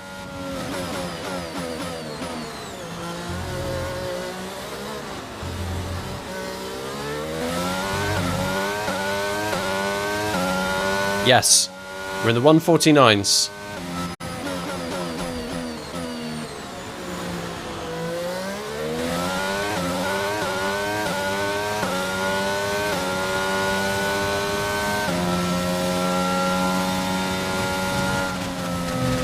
That what sound clip, by the way, it's been one I've been meaning to add for ages. It's from Shadow of Memories, the Margaret character. Always found that to be a fascinating and hilarious read. What? 2 cars are out of the session. I've ran wide, almost in sympathy. Now, the question is have they had a coming together? Are we looking at a yellow flag area coming up, or even a safety car?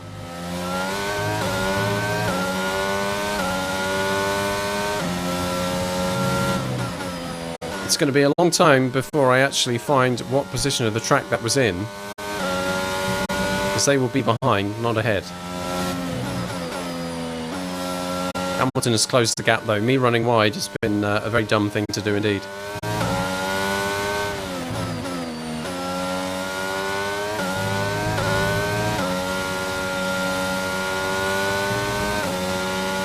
Got to keep pushing here. Fuel is still good.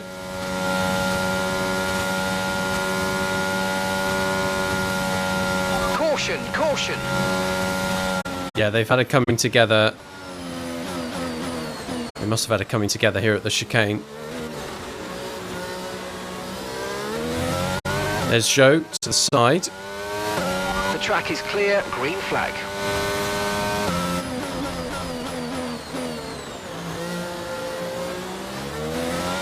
Lewis Hamilton is closing that gap though, 1.5. I've got fuel to use, I've got ERS to use. I don't think I have to worry about tyres. There's this lap and one more. I need to stay 2 laps of fuel left. at least 1 second ahead. I want a 2-second buffer really.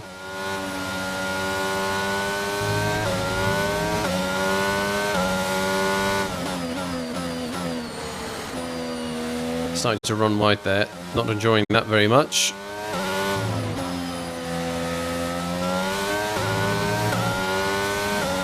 Lots of energy deployment, plenty to run down here.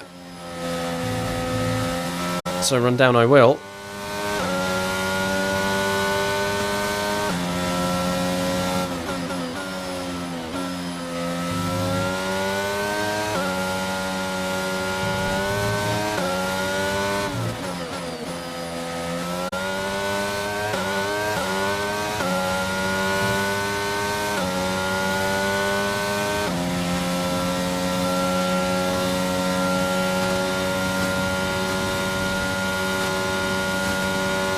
Still got yellow flag coming up.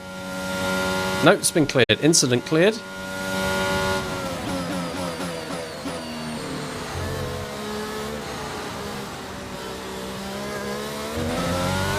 And away we go. Final lap. Okay, this is your final lap of the race. Gap to your teammate behind is 2.2 seconds. Clumsy. Turn 1.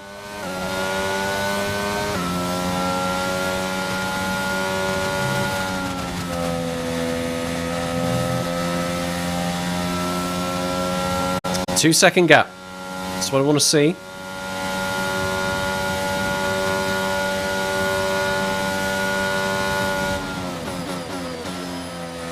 .7 of a lap of fuel still in the tank, so we're up on that front.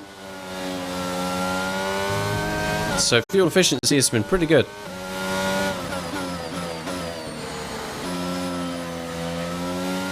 Tyres are holding on. 1.8 seconds to Lewis.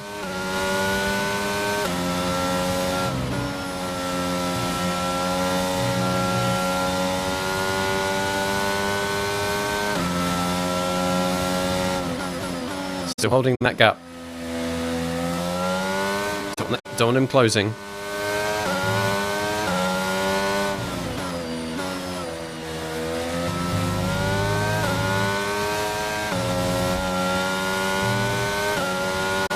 I think we're safe. Last couple of corners, bus stop chicane, and it's all done. Final lap here. What a race. Started 4th on the grid. Dropped down after the start. Made it up to P2 on lap 2. And here's your race win, folks. Anyone want to go again? Absolutely awesome. Just amazing, mate. Well done.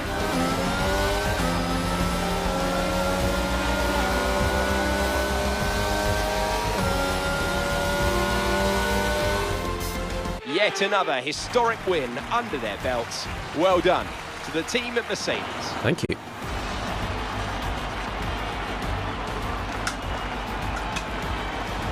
Anthony, tell me, What was it that achieved this success? Well, I honestly feel it was down to the driver and car today. I mean, we can talk driver skill all day, but if you don't have a solid team to back that, you're never going to get anywhere. When you hit that sweet spot of having both an excellent driver and an incredible car, that's when you see results like those we witnessed today.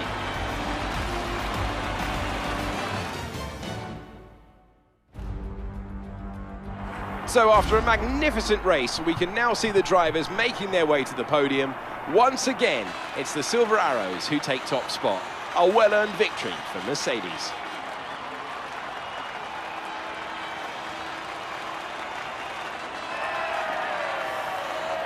Whoop, whoop.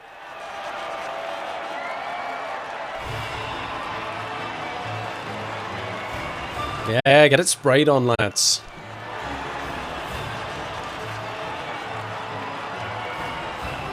Let's go.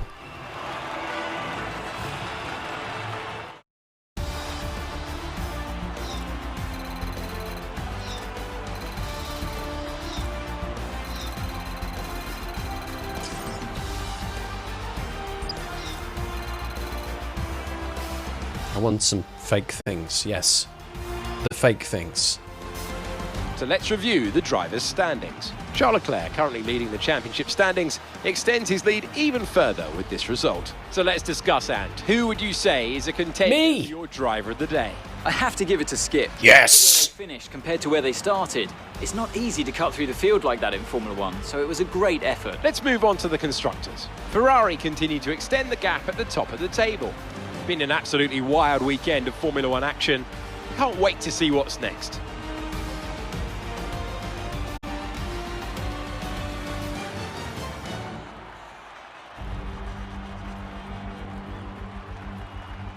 Driver of the day.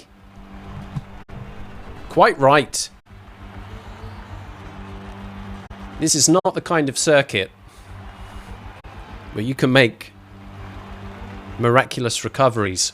Although, when you look there at the results, Max Verstappen 5th up from 8th. Daniel Ricciardo 10th up from 18th. No doubt taking advantage of maybe some incidents that were happening further down. However, seeing the timing sheet, seeing the results here for the first time has led me to disappointment. Right at the end, Max Verstappen fastest lap, a 1:49.7 beats my 1:49.8. So I do not receive 26 points. I take 25. That's still a full race win quantity right there, folks. Race win. I did not expect to see it, but there it is, a race win for Skip. His teammate Lewis Hamilton, qualified pole, wasn't quite good enough to finish there, was he? But did catch up. In that final lap, he was under 2 seconds behind. After, at certain points in that race, being more than 5 seconds behind. It was looking a little scary. That final turn was a little clumsy and slow. But he probably had enough to worry about behind him. Carlos Sainz, the lucky Ferrari, to make it onto the podium, started third, finished third. Charles Leclerc started second, dropped down to fourth. Terrible day for him. Excellent day for Max Verstappen, of course, who made a good recovery drive there, really, when we're talking about championship points. Not only does he get up to 5th place, which would ordinarily pay you 10, fastest lap pays him 11. Only 1 point fewer than Charles Leclerc scored in that race. Lando Norris started 5th, dropped down to 6th. Alonso from 6th to 7th. Perez summarily whipped in the now concluded rivalry. Started 7th, dropped down to 8th. Yeah, and a big recovery drive there from Daniel Ricciardo. I'm surprised he didn't get drive for the day, to be honest, for that kind of achievement. But it's tough at the top. What can I say? Let's see what happened lower down.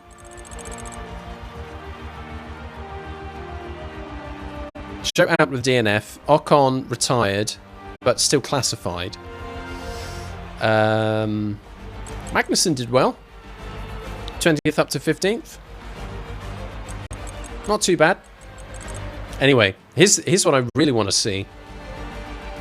Them flipping highlights, especially the opening lap or so. Because that start in particular was a little bit scary. Let's check it out. 4th on the grid. Row 2. Wheel spin. Drift off to the left here. So several cars. I must be down to 7th at this point.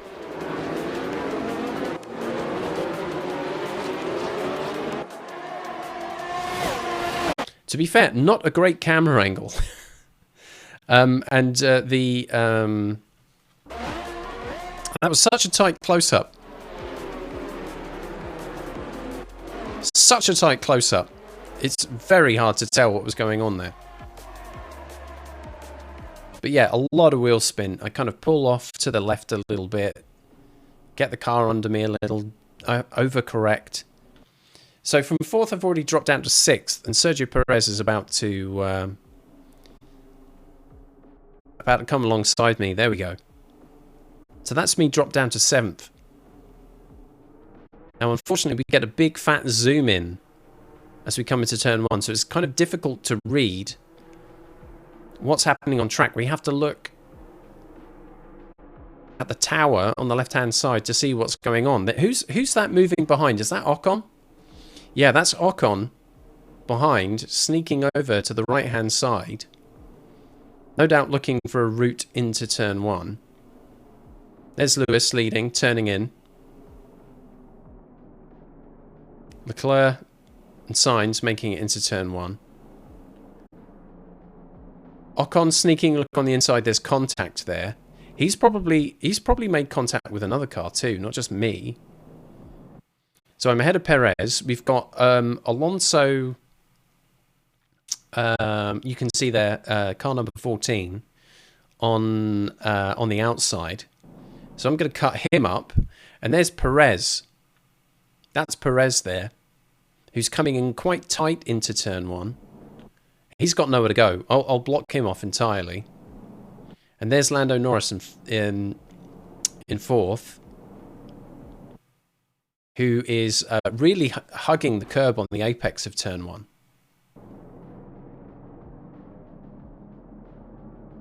And I'm already past him on the exit. Shot opens up a bit now, so it's a little bit easier to see what's going on. But crucially, all of the action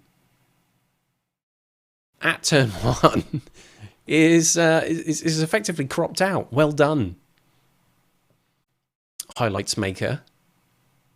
You made a pig's ear of that. There's actually, is that contact or just a bit of wheel spin there?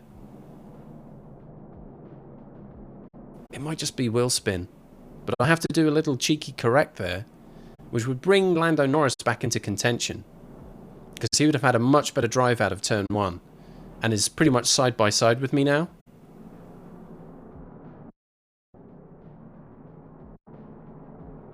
Verstappen passes Perez,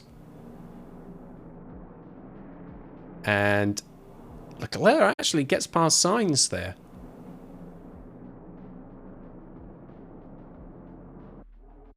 And there we go. Then we're back on the wide shot. We get a much better idea of what's going on. The two Ferraris are side by side, and I'm just pulling ahead of Lando Norris in 5th place, comfortably ahead of Alonso. Ocon and Perez are still kind of side by side there. They were probably battling each other, which helped Verstappen get ahead of them both. All right, let's continue.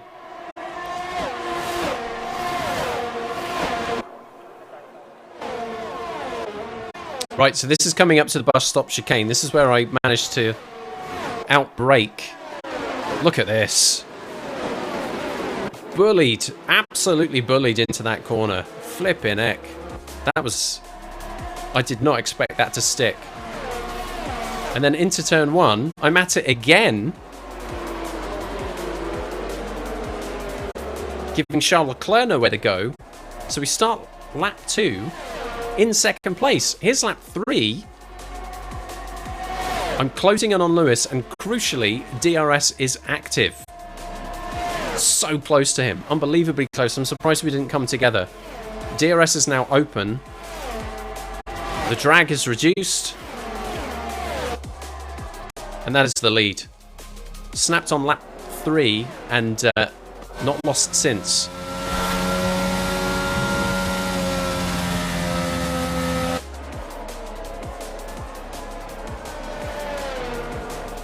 I mean, it's all kind of fancy from this point. Yep, run a little bit wide, touch a wall. Highlights, therefore, a list of my mistakes. Battling with Sergio Perez.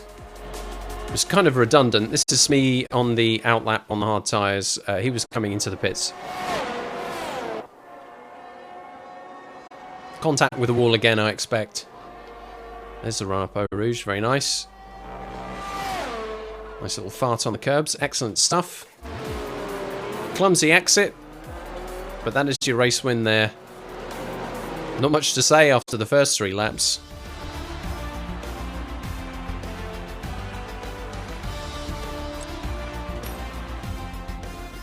Let's have a look at that start.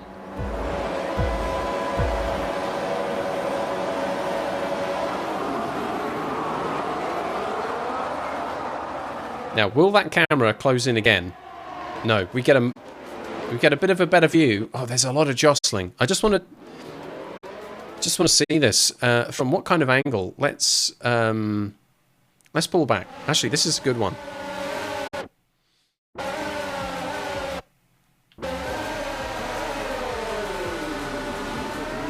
We'll really be able to see how this wheel spin completely screws everything up for me.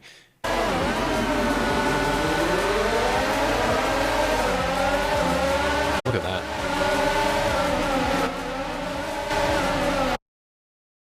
So at this point, I might have to go into photo mode really to see the rest of this.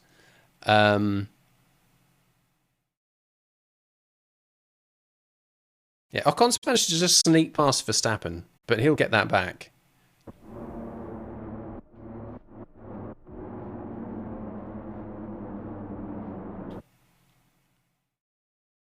So Leclerc and Sainz are more or less level, actually, going into turn 1 there. They'll kind of jostle each other. Lewis comfortably has the lead. Lando Norris has got a lovely line there into turn 1. Now, Perez and Alonso. Alonso is out wide, and I'm coming in to fill that gap between him and Norris. And you can see that Perez is trying to go for a very sharp turn into turn 1. He's got nowhere to go. That gets closed off. Right, Norris is in there. He's got it. So at this point, Perez is really having to slow down to try and just follow Norris's line through. But he's coming at a much deeper angle, so he's having to cut off a lot more speed, which means that he will be at a disadvantage coming out of turn 1. Alonso, crazy wide. He's decided to stick it there. Hopefully, you know, maybe thinking for a slighter late turn, so maybe, you know, he enjoys a slightly different line on the exit. But look, I'm already here. He can't come in any more than that. So I've got him. Look at this though with Perez. I'm really interested in looking at Perez here. He's turning. You can see him turn, but knows that Norris is cutting him off.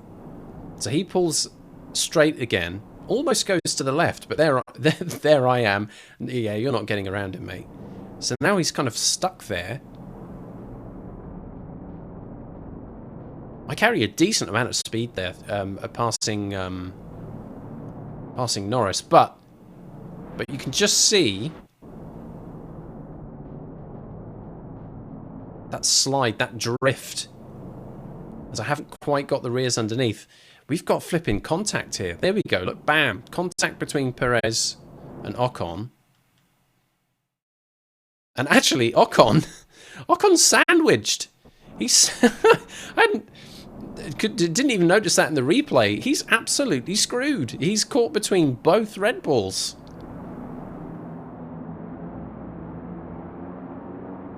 So he's kind of had to slow down to get out of it. Verstappen's got a good line there on the outside. So he's the winner of all of that.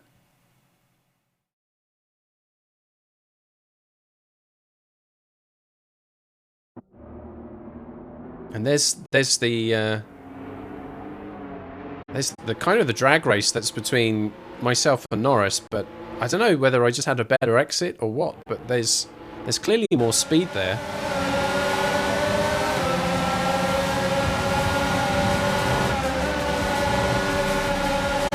He tries to close the gap.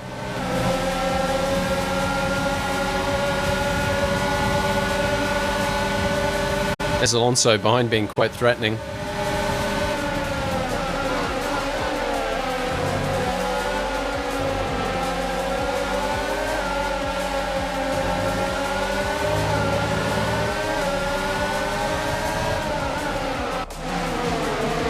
Also close. There we are. I'm getting quite close to the Ferraris there.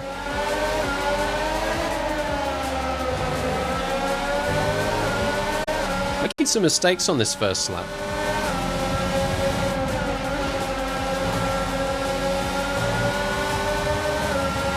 Good breakthrough there, though. Starting to increase the gap.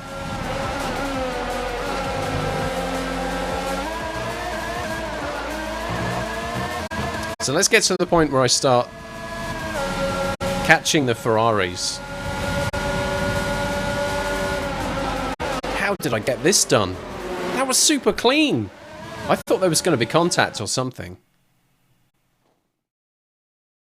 Kind of shocked by it, to be fair. Have we got a TV angle on this one?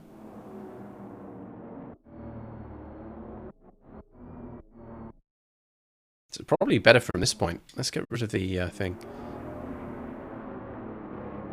You just start seeing signs turn, but notices I'm there. I'm ahead of him. I'm ahead of him before I get to the apex, so it's my corner anyway. Flipping, I stole his lunch.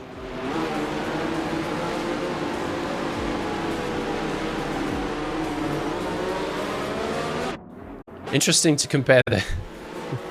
I mean, I kind of compromised my line anyway by coming in and taking signs, but those two cars ahead, that's the line I should be taking. No chance.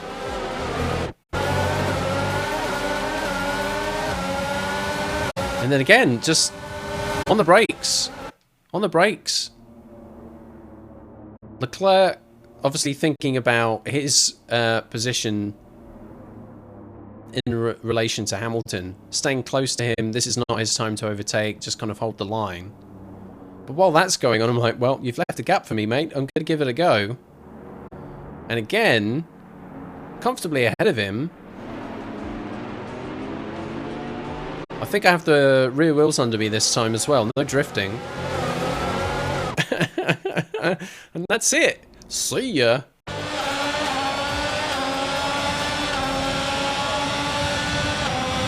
And pulling away a little bit as well, I think.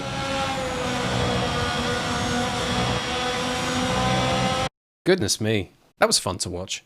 A little extra. Normally I don't like do the flipping replays because Christ, how boring is that? But like, just in terms of that first lap, there was a lot going on, and if not for the way things going the way they went, we could have had a very different outcome, right?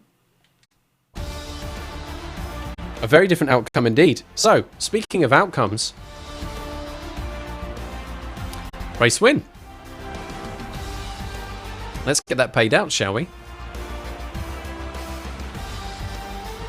Congratulations to Nick, who was the only person to place anything down on a race win. He put down 10,500. engagements and wins back 11,667. Congratulations, Nick. At the beginning of all of this, I didn't think the race win was in the bag.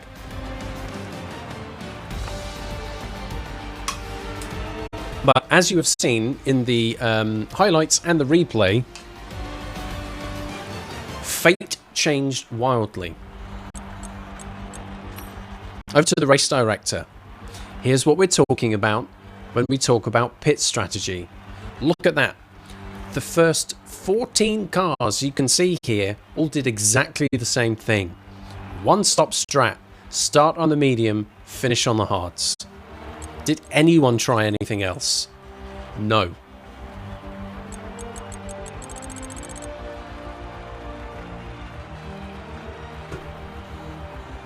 That's why it could be risky to mind game yourself. When it comes to incidents, a mechanical failure for Esteban Ocon, and also a mechanical failure and corner cutting for Zhou. To be fair to him, though, maybe the technical issues he was having with this car caused him to cut a corner. Pit stops. Yours truly, Skip, was the first to take a pit stop. Leclerc, Verstappen, Alonso, Gasly, Ricciardo, Albon, Bottas, Magnussen and Stroll. Also on lap 10, Hamilton, Sainz, Norris, really the ones I was battling with more than anyone, I guess. Leclerc as well. Stopped a lap later.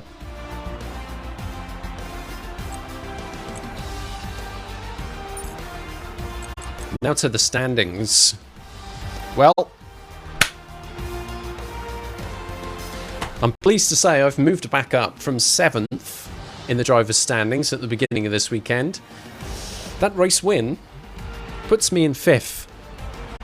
Puts me ahead of Sergio Perez, who had just pipped me at the post last time.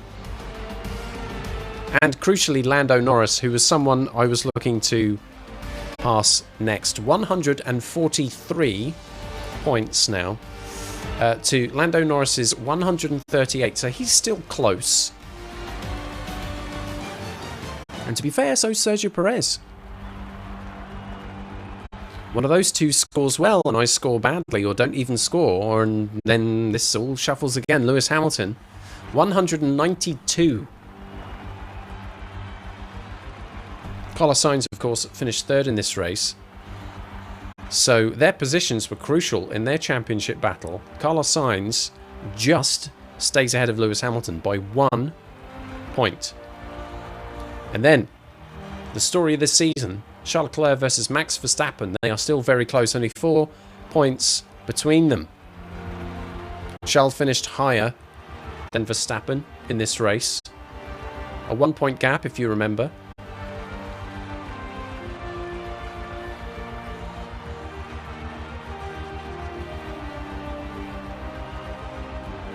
So they are still incredibly close there. Leclerc and Verstappen very much in their own race.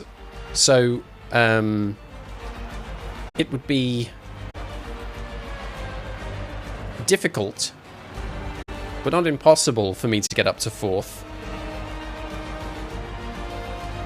But that is a considerable gap.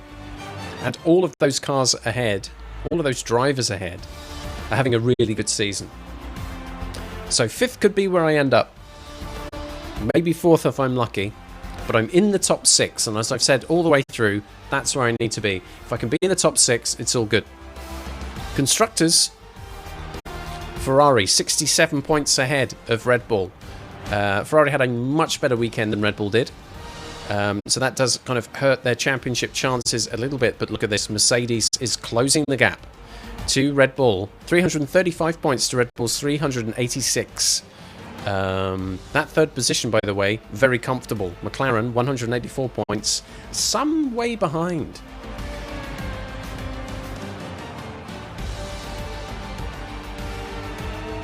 So your 2 dramas, really, for the rest of Skip's season is where does he finish in the driver's standings? Maybe 5th, maybe 4th. And can his efforts help Mercedes leapfrog Red Bull in the constructors? It's not out of the realms of possibility. And that is a thorough examination of the Belgian Grand Prix. What a surprising result. Nabbed it in the first couple of laps. Held it all together after that. Excellent work. Let's advance and see what's coming up next.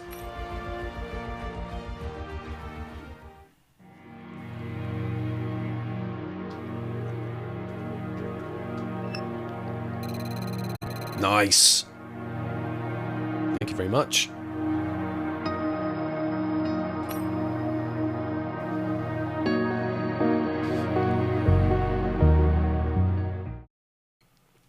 Back to Team HQ.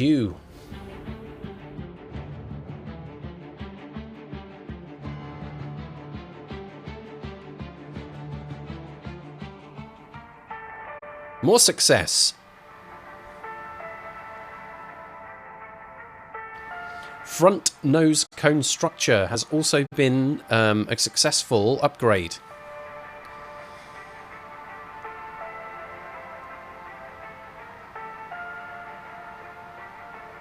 It's a very, very brief turnaround, isn't it? As we hit the 1st of September, 2 more components will be delivered, and we begin the Dutch Grand Prix weekend.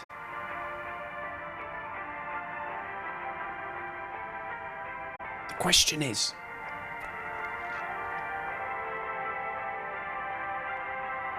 if I wait for the outcome of those developments, I can't easily order new ones. And usually at this point, that's when I like to have a look at R&D. So either I advance time and I kind of cut that opportunity to get something in a little earlier, or I wait for the outcome of that. Now, the person who's like trying to look at the odds here is thinking everything so far has been successful.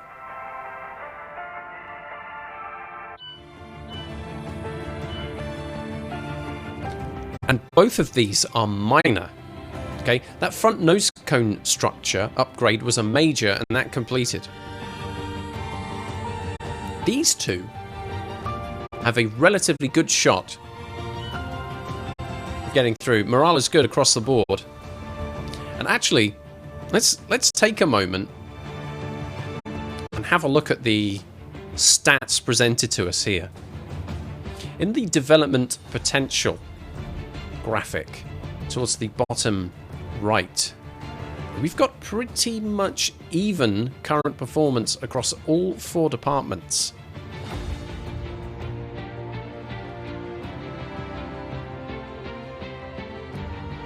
Nicely balanced. Current performance, pretty much largely the same. The potential performance between aero and chassis, pretty much level.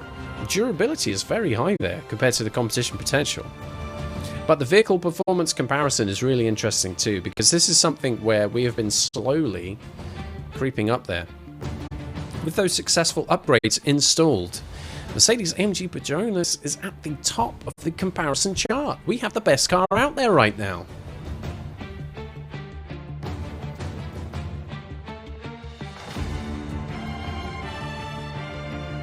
No wonder me and my teammate are right up there. Good stuff. And look at how that gap has closed. Between Hungary and Belgium, Red Bull have overtaken Ferrari again, and Mercedes are right in there. Those 3 teams are within a whisker of each other.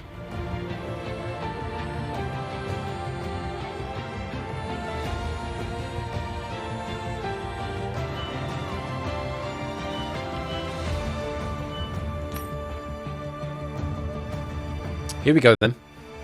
So the side pod profile was completed at the start of the weekend. It has unlocked the wheel rim covers, the DRS activation mechanism, and redesigned brake ducts. Those are all pretty crispy. I like those.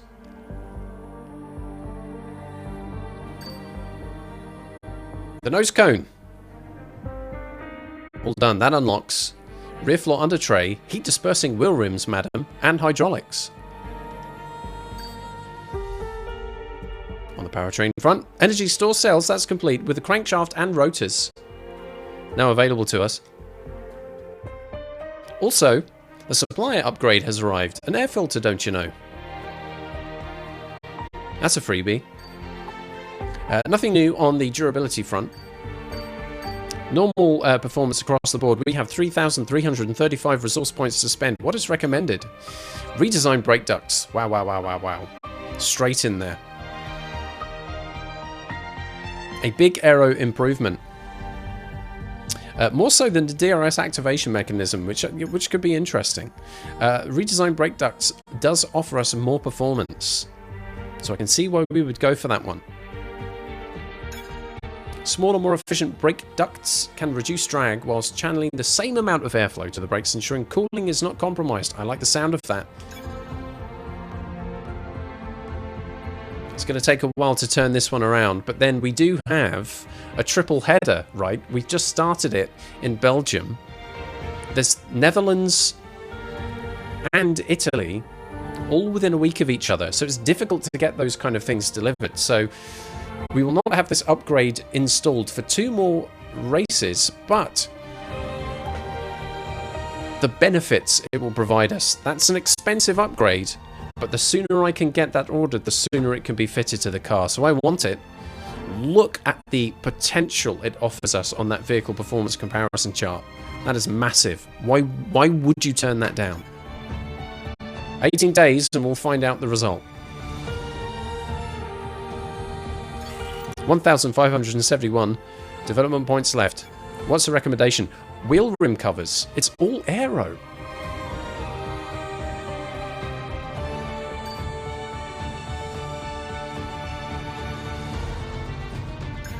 It may be the only thing we can afford, because these developments start getting very expensive. The question is it major or is it minor? Because you can't overload the overload the aero department.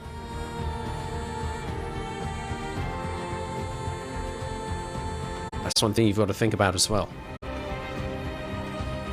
So that will be ready between the 5th and the 12th. So a week earlier.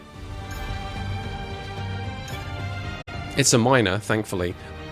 An adaptation to the design of the wheel rim cover reduces the weight from rear wheels, thus reducing overall drag profile. I'm going to go for it. Here's the thing. Straight line speed. There was some concern, actually, that I could be eaten alive at Belgium. Thankfully, it didn't happen, but then also there was great chunks of that race where I wasn't really under threat.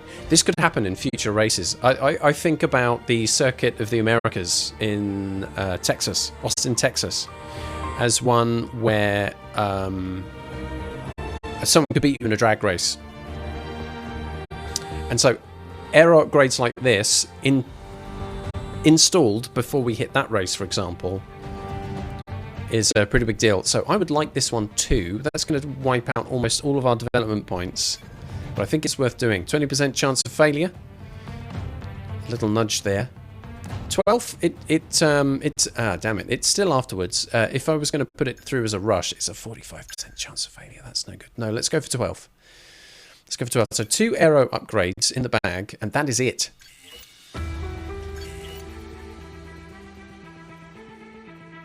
That's good.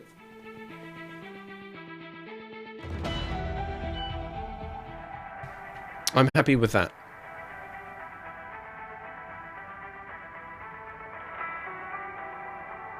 So, I don't want to waffle too much, because I'm finishing much earlier than I normally do. Last week was way longer. If it weren't for poring over that replay, going, cool, let's have a look at all the juicy angles and details of how I overtook cars. Aren't I great? We could have finished by now. But, wow, I really enjoyed that. I hope you did as well.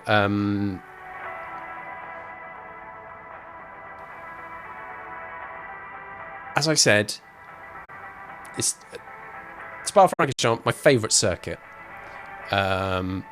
Great races to watch. I actually really enjoy driving it in the game as well. And, I mean, even from free practice 1, I wasn't at a massive disadvantage.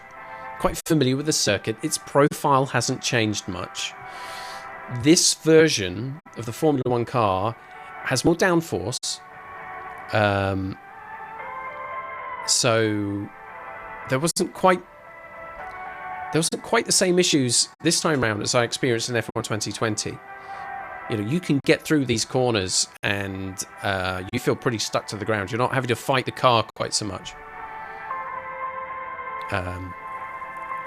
Which made that a lot of fun. Did it make it too easy? Here's the question. In fact, I'll put it to a poll for those of you who are still here. This is the next thing we need to think about.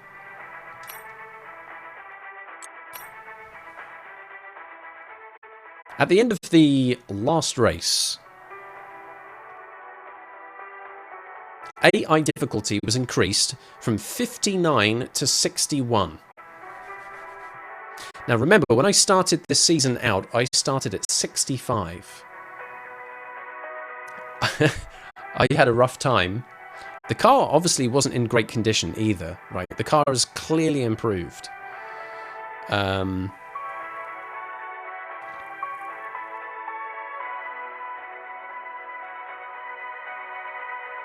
So after the nightmares that were Monaco and Azerbaijan, I dropped it to 55. By the time we hit maybe France, definitely by Hungary, we'd moved that up. So 59, and then we moved it to 61.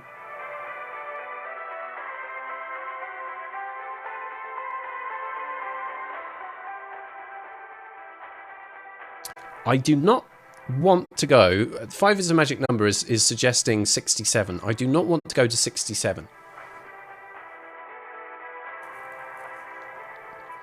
The question is... And I'll put this to a poll. Do I just gently nudge it up 2? So we've gone 59, 61, 63. Or, bam, straight to 65.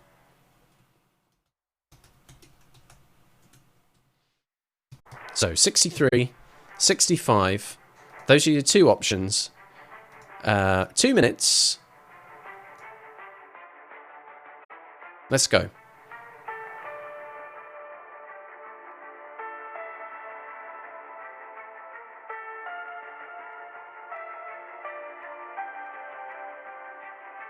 I think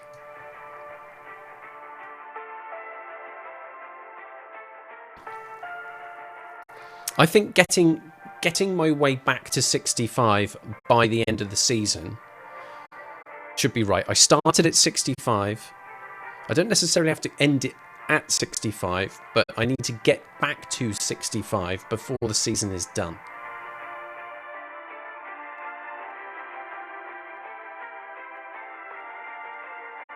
Is the poll binding this time? Says Giddy Fam. I don't know. They're all advisory, aren't they? I can choose to ignore the result if I want to. I'm the streamer. I'm in charge. I'll do what I want. Thank you very much. But I think we can look at it in that I definitely need to be at 65 before the season is done but we could go higher than 65. But I think our medium difficulty era is done, and we are back into hard territory.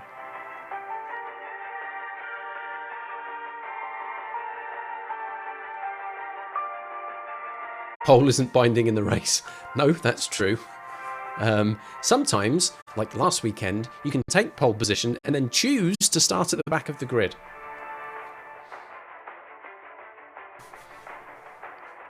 Hoping that pays off, though. I think it certainly helped us today. Okay. Absolutely rip-roaring amount of votes there. It's gone for the tentative move. That's fine by me. Let's take it as 63. There you go. 63. That's baked in. That's saved. Okay, so the next time you can catch me racing in F122 is in 1 week's time. Sunday, 5:30 PM UK time. We will be at round 15 at Zandvoort, the Dutch Grand Prix in the Netherlands, with the AO difficulty set to 63.